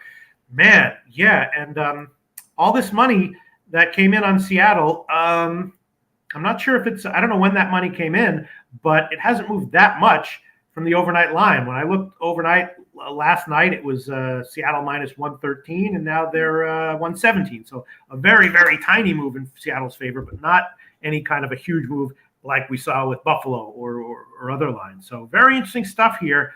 Mr. Gokster, like in Nashville, I guess I'm going to pass it. Go ahead. Maybe even a Nashville. I don't want to double up, but a Nashville first period, to be honest. I think they come out early, kind of jump on Seattle, but Seattle do have the offense to bounce back, to push back at least.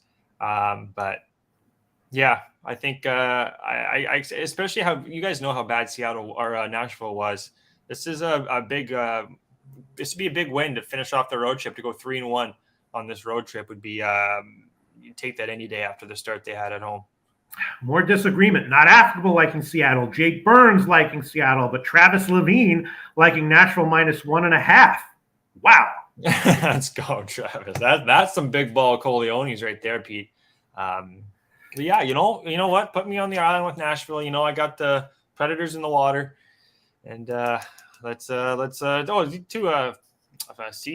monsters, Kraken and the Predators, right? You got the fish and the Kraken. Yeah, all right. So full line value on Seattle. I was leaning Seattle as well, just because I know they've been bad at home, but I'm. We'll see too, because I've had a real good feel on the Seattle team, guys, throughout the year. I've been betting on them. I've been winning when I've been betting on them, and when I don't, I haven't bet against them too often. But all right, I'll pass. I don't need much encouragement to fade Nashville, but I'll pass it right now. Last game on the card: Minnesota and LA. Minnesota off a shutout loss, but before that, won 4 of 5 to start the year. Of course, they were terrible, and people were saying, "Don't worry, Loshak, they'll get it together," and they pretty much have. Playing very well after that horrible start. They are off a shutout loss though, and LA returning home. They lost 2. They lost the last 2 of that road trip. But they are a young, scrappy team that is not elite yet, but has some life to them. Definitely a tough fade, but Minnesota is, getting healthier. It's a very low line. In retrospect, we may look back at this game and say, wow, I can't believe you could get Minnesota at this low of a line against LA as they were getting healthier. We'll see what the money situation is, but this is interesting. I was thinking, I don't know, at this line, maybe Minnesota team total over. What do you think here? I think I have some trends here. Yeah, a little bit of trends here for you. 3-1-1 first period overs on the road for Minnesota. It's a split 2-2-2-2. First period overs from LA Kings at home. I just think these goaltenders, Pete, Fleury, quick. Don't trust them long term. LA Kings also have Fiala, guys. He's going up against his old team, Kevin Fiala. So first game back against Minnesota, or not first game back, Pete, but first game versus old team. Kings coming off a 5-4 win against Florida. After, if you guys saw that, Pete, you should go check out Matthew Tkachuk, what he did to Quick. There's a Quick went down for the whistle, stopped the puck over his glove, and Tkachuk got in there with his stick. And you know how there's little spots in the goalie's mask. Yeah. He got his stick right in the mask and tried to poke him in the eye. Oh, nice! That's what I would be if I were. Oh yeah, it was dirty. Oh yeah, they were livid. So he had a 2-game suspension, Matthew Tkachuk. So he has to serve 1 more game for that suspension. But dirty play. But anyway, the Kings, their offense, guys. Both these teams, for the most part, their offenses can go. But little injury report: Foligno. I believe Foligno is not in. He's a big. I still think he's a big part to their offense. He's out. Iafallo's has still been out. Hartman's out. So they got a couple pieces. Minnesota, Foligno and Hartman. Even Duchesne, right winger, he's out too. So I have to lean towards the LA Kings. But what I'm going to play here, Pete, is goals early. I'm going to take the old first period, both teams to score here. I got it at plus 140. I'll just double check to see what that is. But yeah, I expect there to be some goals based on the fact that what do we got here? 72% penalty kill for Minnesota, 80% penalty kill. Both of these teams shot differentials too, Pete. +5, +2 for Minnesota tells me they're offensive teams. I know they're offensive teams. Mm-hmm. And also LA Kings, they're an over team. I remember this game too. I believe it was in Minnesota, Pete. It was like 7-6. I think it was Gustafsson. It was Gustafsson and Pettersson, I want to say, in net. So you have the better of the 2 goaltenders going here, but I'm not going to think twice about it. Give me both teams to score early here. +1. I'm seeing unconfirmed, but Fleury against Quick, right? Yeah, and I would expect Fleury against Quick. Just back-to-back, though. that would be the one thing. There's a back-to-back for Minnesota against Anaheim tomorrow night. So if Kakinen goes, that's even worse. Not Kakinen, sorry. It'd be Gussie, wouldn't it? Gustafsson. If he goes, that'd be even. I think I'd be an LA Kings line for sure. Yeah, see, this is what I mean about my inability to downgrade goalies. Like Fleury and Quick, they were both friggin' awesome like 8 years ago, and I'm like, oh man, they're both awesome now, but they're not, right? They're both subpar, right?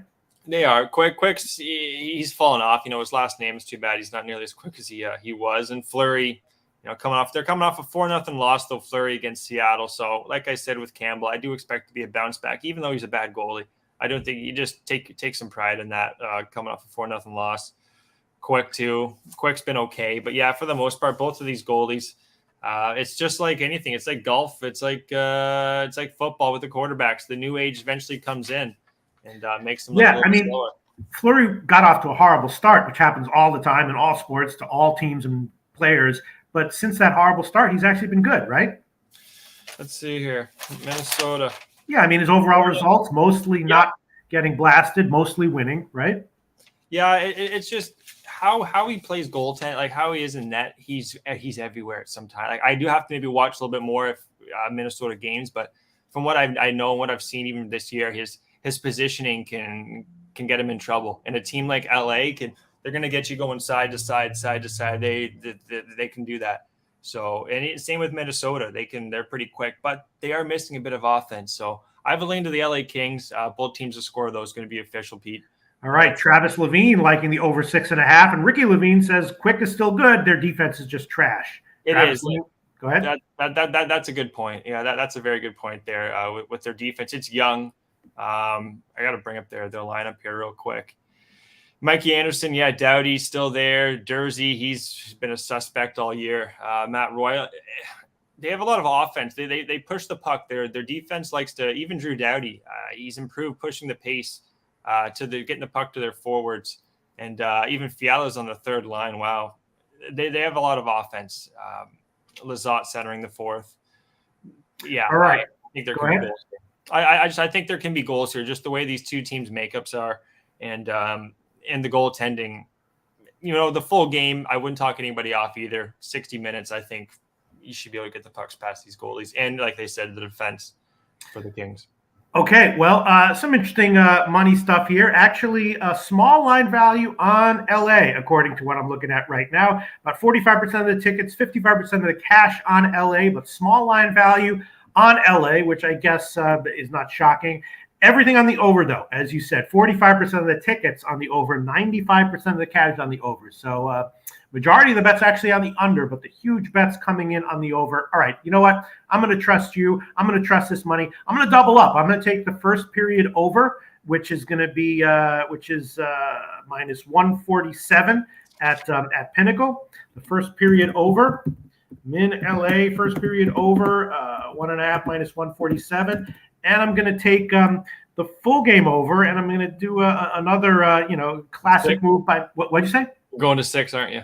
But not that big of. 6.5 is minus 106 at Pinnacle right now. 6 is minus 137. So it's a little stupid, but a lot less stupid than most of the other times that I do this. So over 6 minus 137. First period over 1.5 minus 147. Love it. And what are you on, Gogi? So I'm doing the both teams to score here. I got 3 in total. Both teams to score first period. This is the last one, Minnesota, LA, and that's going to be at plus 140, Pete.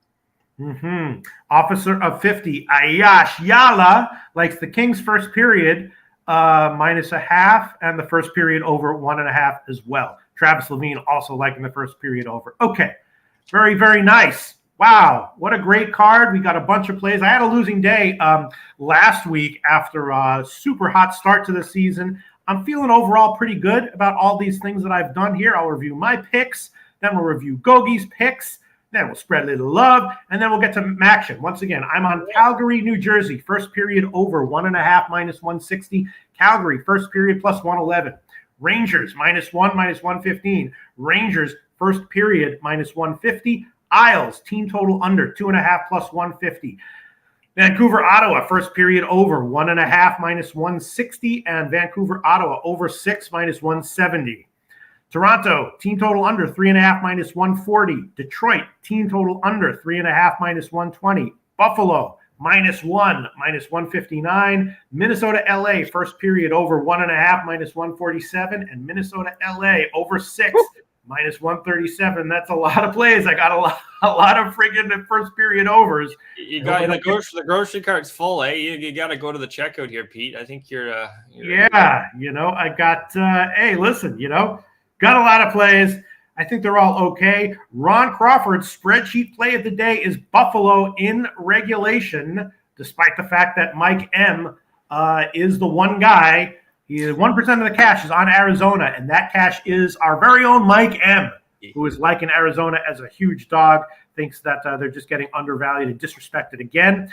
Mike M's pimp slap play of the day is the under 6 in the Philly game, liking it despite the fact that it was 6.5 on the overnight. Now it's 6, slightly juiced even to the under there. But pimp slap play of the day, Philly under 6 is Mike M's pimp slap play of the day, and Gogi and I definitely don't disagree with that, although we didn't make it official in our own plays. Mr. Gokster, review your official plays from this card, please. I want to say the chat was on fire today, guys. Appreciate you tuning in as always. We'll be back again. I'll be back at least Thursday with Jimmy. You guys, like I said, you're on one as always. Appreciate the insights. And just quick one from Mark. You asked about Caleb Addison. I haven't watched a lot from Addison, to be honest. Let's see. I'll keep a closer eye on him, but I know he's a young guy. He played a lot actually with Iowa Wild, so it's his time to come up. Let's just see how he does. I'll keep a closer eye, but hoping the best for Addison. In this card, guys, I got, I believe, 8 plays or 9. I got the Rangers 3-way regulation -115, team total under on the Islanders 2.5 +105, Buffalo 3-way -145, Calgary, New Jersey. Calgary, New Jersey. First period, both teams to score +135. Vancouver, Ottawa, first period, both teams to score +140. Minnesota, LA Kings, first period, both teams to score +140. And then going against everybody here, I think there's one other guy in the chat with me on the -1.5. Nashville, Moneyline, guys. I got +100 on that. I think Nashville just ride that momentum and take down Seattle sneaky. Sounds great. I hope you, everyone in the comment section, and myself all have positive at least 1/10 of a unit days on today's NHL card. Thanks for the comment section. Thanks so much, Mr. Gokster. We'll see you again next Tuesday. You good, Pete? All right. Here we go. Thanks to Mr. Gokster. Now, there's no NBA today, of course. Thank God. Thank the Lord. We do have 3 Maction games, which we'll get to right now. There is college basketball, which I didn't look at, so I'm going to skip college basketball for now, although I do have the money stuff, so maybe we can do a very quick college basketball segment where you can, say whatever picks you like, and I can review the money information that I have right now for college basketball, although there's not much, I can tell you right now. A few sides that have extremely teeny slivers of value and nothing much on the totals either, but we can talk about that if we want. But first, we'll get to the 3 Maction games. Jose Bouquett, do you mind jumping in just so that my setup is just like, I don't have anything in the back. I have this massive, which is, I can make some funny faces sometimes, but it's better. How you doing, Jose Bouquett? I'm doing well. I can't complain. Some stress over the weekend, but can't complain. I'm excited to hear you talk about this match. Yeah. Dominated last week. Earlier in the show, people were like, what the hell is Jose Bouquett talking about? What were you talking about? Was someone giving you props for how you're doing in the NFL contest? Yeah. Shout out to Damon, who I actually owe a steak to. Damon, I have not forgotten about that. We went 3-1-1, so I got 3.5 points this week. It's been good. It's been shocking to say the least, since obviously I don't cap the NFL very intensely, but it's worked out for me. So you're doing it. I'm just like, I'm only focusing on college. I'm having a very good college football season, and that's pretty much why I dropped off. As soon as college football came, I stopped looking at NFL. But Jose Bouquett, it pains me to do this, but congratulations, man. It's very impressive what you're doing in the NFL contest. Not an easy contest. You're obviously doing something right, Jose Bouquett. Thank you. We should be congratulating Ball State. We cashed Ball State last week. Everyone was like, Jose, your reasoning for taking Ball State, you just have a friend on the staff. Yeah. No. Ball State. All right. So let's get into it. Ball State. These Maction games are often unpredictable. A lot of times they go down to the last the one possession games, but Ball State had some nice, nice attributes to them as a team. And I just didn't think that they should have been that big of a dog. And, of course, like I said, last week, I grabbed Ball State immediately at 4-5 when it came out. It closed at 7.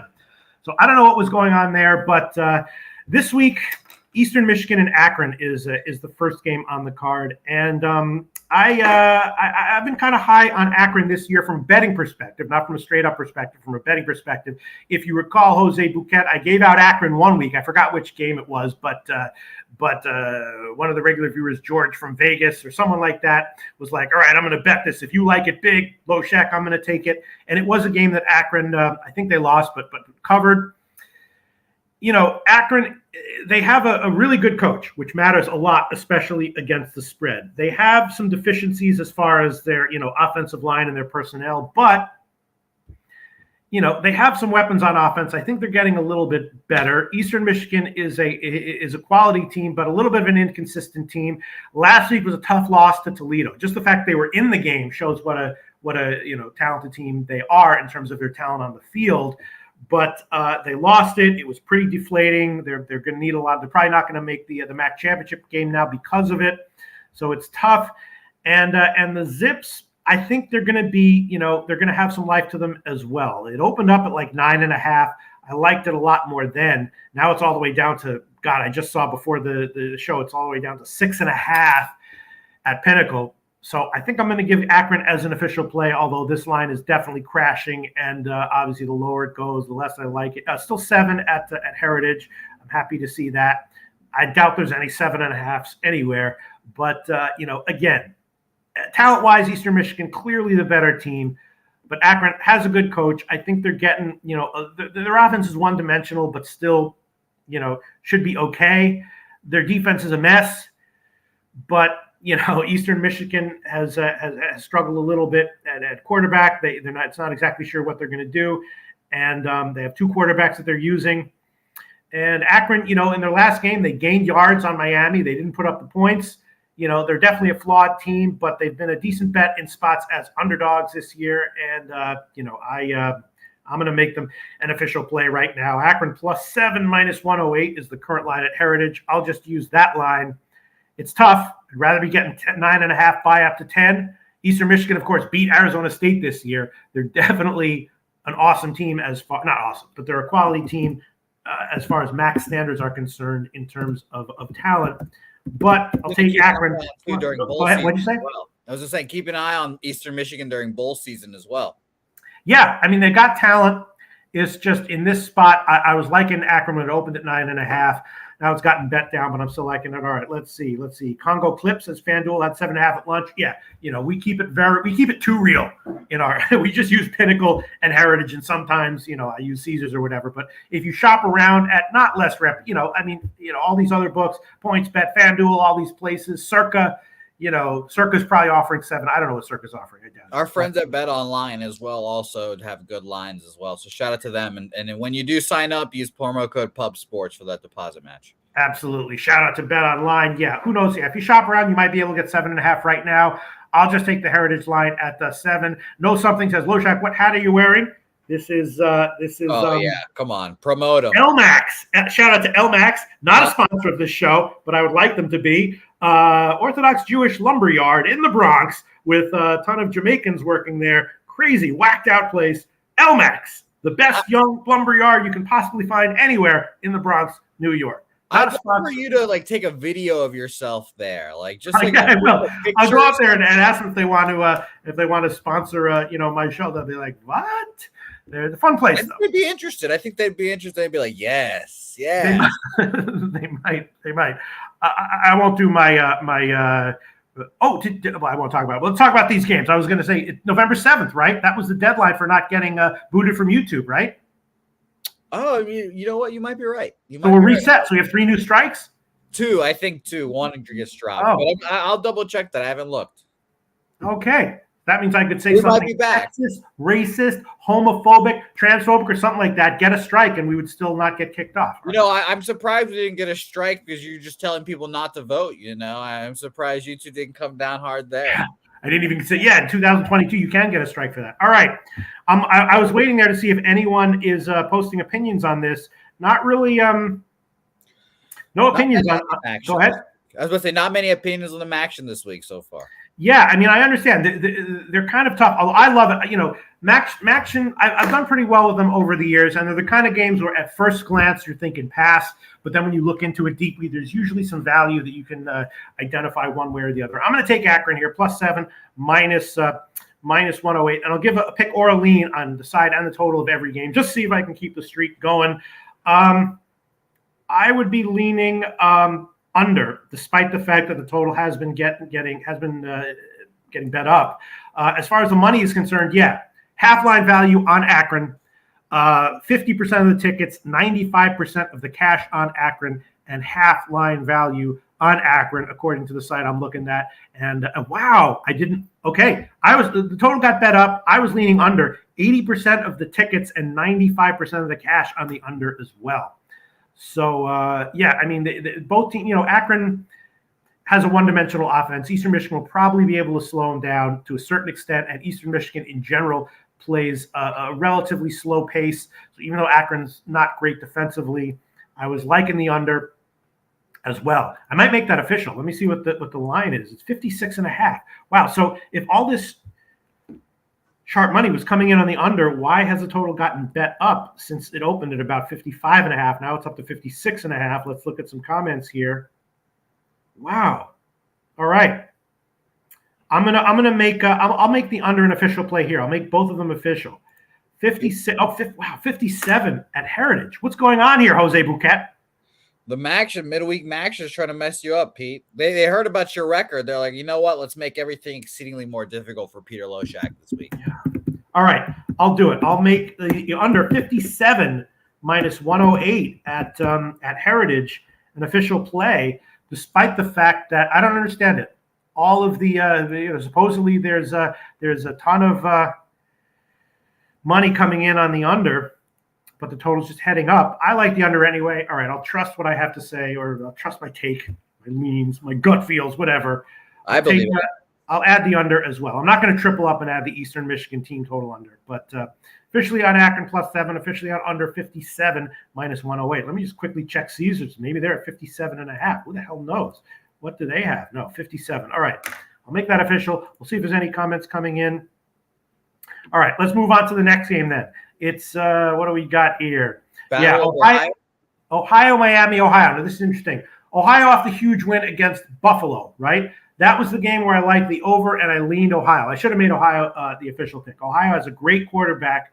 Now, Miami, 3 extra rest days. Miami in general this year, Miami pounded Akron in their last game, and they won ATS, although Akron gained a bunch of yards on them.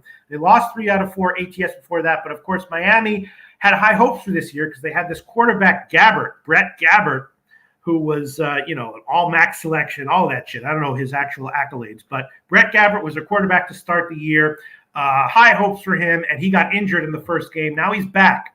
This is, I think, his second game back or his third game back. But Gabbert is back. The offense should be better. Miami all season long has been getting it done with defense, but defense is not necessarily as predictable week to week as offense is. And Ohio has an excellent defense as well, but a great passing game, great offense as we saw. So despite the fact that Miami's been a great under team this year, I was leaning over. The total opened up at 50. Now I think it's gotten bet up. Wow, now it's up to 51.5. Yeah, and I think I might make that an official play. Miami, again, strong defensive team, not the fastest paced team in the world, but I'm predicting before it happens that their offense will start to get better, take a boost with Gabbert back. Ohio's offense should be as good as roughly as good. With such a low total, it doesn't need to have another explosive game like they had last week at Buffalo. So I was definitely leaning over on this one. Let's see what the comments section has to say, if anything. Yeah, there you go. Coin has the over 50.5 in pocket on the overnights. Very nice. Mark Schillenberg likes over. Oh, no, that's in Ball State Toledo. All right. Let me just quickly glance at the money. Miami, Ohio. Yeah. 80% of the tickets and 75% of the cash on the over, which doesn't mean that much. I will take it. You can probably find a 51 somewhere, but I will just take with the books that we're looking at here. Over 51.5 minus 108. I'll make that official. Ohio, Miami, Ohio. Over 51.5 minus 108. And as far as the side, again, in general, overall, Ohio's a much better team. The line has gotten bet in their favor. Opened at Pick'em. Now it's -2 and juice towards Ohio. So some strong movement coming in on Ohio, which makes sense as far as their roster is concerned. Just clearly a better team. Miami, again, 3 extra rest days. And with Gabbert back, I was thinking maybe Ohio would be the play. I was going to take Ohio if it was like one of those Ball State lines where they opened at like +5 or something like that. I would have taken them then. But opening at Pick'em, I didn't take them. Now it's up to 2. I think my lean would be Miami. And according to the site that we look at, wow, interesting stuff here. 15% of the tickets on Miami, 35% of the cash on Miami, and very small line value on Miami. Very small, nothing big, but very, very small. Tiny line value on Miami, according to this site. And again, everything on the overs. So I would be leaning Miami here. That would be a ballsy as hell pick, wouldn't it, Jose Bouquett? No, I agree.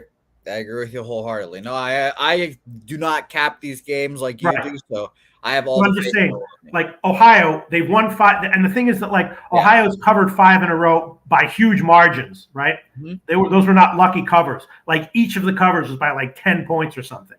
Like a really impressive run that Ohio's on. 5 straight games of big margin covers for Ohio. Timing an end to that is ballsy, right? You know, I will say the line movement from, you said it was even now to 2.5. Like, it's making me feel better about Ohio. This is kind of correlated, but not really. The Jets line from this past weekend, it was 12.5. Sunday, it was a 10.5. Yeah. I was like, you know what? I'm just gonna bet Jets money line because I missed the number or whatever. So I just Jets money. Well, yeah, that's.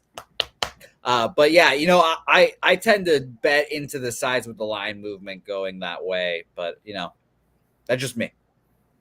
Yeah, I mean, the line movement doesn't surprise me. I was expecting Ohio to be maybe 3.5 at open, and then to maybe me make a bet on Miami. But it opened to Pick'em. Now it's up to 2.5. Brothers and Bets likes the Ohio money line. Brandon the Great likes Ohio and Buffalo. All right, I'll say that I lean Miami, but I'm not going to make the bet. But I'm not going to make it official. But I'm definitely leaning. The over is an official play. All right, let's move on. Ball State and Toledo. This is a tough one. I haven't bet this one yet. I don't know if I will. Toledo, 3 extra rest days. An excellent team, but they've been a little bit underwhelming ATS-wise. They have 2 straight ATS losses. They've been great at home, though. Big ATS wins at home. Ball State, of course, beat Kent State last week. We had that one here, me and Jose Bouquett. I don't know. Ball State is a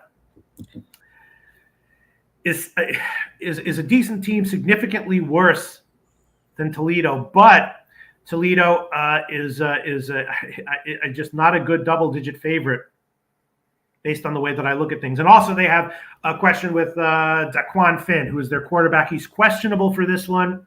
He missed last week's win. Questionable here. He is a dual threat. The replacement, Tucker Gleason, is good, but not a dual threat. If Finn is in, I guess I'd be leaning Toledo and over. If Finn is out, I guess I'd be leaning Ball State and under. This is a tough one. We'll look at the money here. It's not a huge downgrade, again, to the new QB, except that he's less mobile, which does matter. And Ball State is better against the pass. They have a clearly much better passing defense. So if Finn is in, they struggle against the run, and that's not going to be good. As far as the money is concerned, extremely teeny, very, very teeny line value on Ball State. 25% of the tickets, 95% of the cash on Ball State, and teeny line value on Ball State, but nothing notable. Just a fingernails worth of value on Ball State.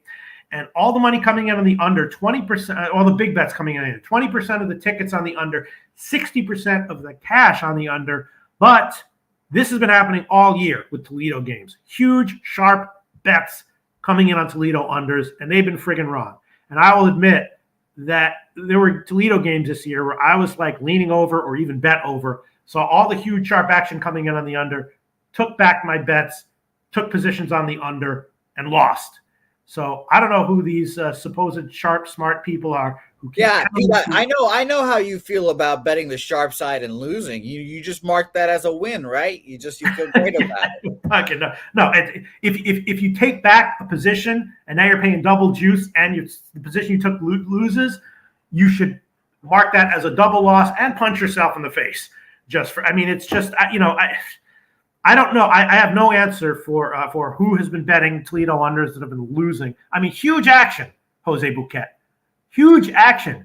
And if you look at the line histories of Toledo games over the past couple months, the totals have crashed, and they have not been right. They've been losing. The huge, sharp action coming in on Toledo unders, wrong, week in and week out. Well, I'll tell you, Pete, I took Ball State plus the 11 and money again. And again, no capping necessary. I'm just going to text my friend, good luck again, and he's going to pull through, and he's going to use his defensive prowess to dominate. Yeah, I mean, Toledo, it's tough not knowing the status of Finn. I haven't checked. I'm not sure if he'll be limited. This one, I don't think I can make an official play on. I guess I would. I don't know. I think Toledo's going to roll. My lean would be Toledo, and as far as the total, my lean would be, I don't know, over. Fuck it. But neither of those are definite. Neither of those are official picks, and I'm almost certainly not going to bet them. But right now, line's been bet down. Toledo's like minus 11. I guess my lean would be Toledo minus 11. Total's been bet down to 50. I guess my lean would be over at 50. Wow, it's 50 at Pinnacle and juice to the under.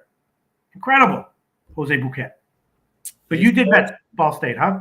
I did, yeah. I did that right before the show. So I got the 11. I got the money line, which was like plus, I forget off the top of my head. I think it's like plus 240.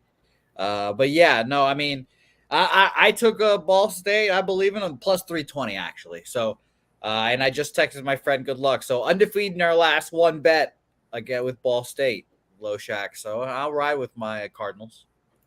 All right. Well, my official Maction plays and leans. Official plays: Akron plus 7, Eastern Michigan Akron under 57, and Miami, Ohio over 51.5 minus 108. And the leans, let's see, just in case they go 6-0, I'll give official leans, not official picks, but official leans once again. Miami of Ohio plus 2.5 minus 110. Current line at Caesars. We'll see where that closes. And the Toledo game. Leaning Toledo minus 11 and leaning over at 50. So I got 3 official picks, 3 leans, Maction on Tuesday. How does that end? Jose Bouquett on ball. That's your only bet for Maction tonight? Yeah, that's my only bet. It's a slow time when baseball ends for me. I'm always just kind of looking around like, do I want to bet basketball? No. I have not been connected to college football at all this year. So yeah, it's just a weird time for me. But no, yeah, it's my only bet today, so it's gonna be fun. I did bet Appalachian State in college football earlier this week. It's headed up. I don't know what the line is right now, but it opened at Pick'em, and it's definitely headed up. So I kind of like Appalachian State this week. That's a play that I liked. And other than that, I don't know if there's anything I really want to.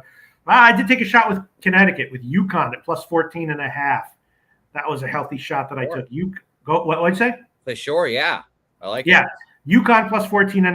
I took that, and Appalachian State at Pick'em or -1.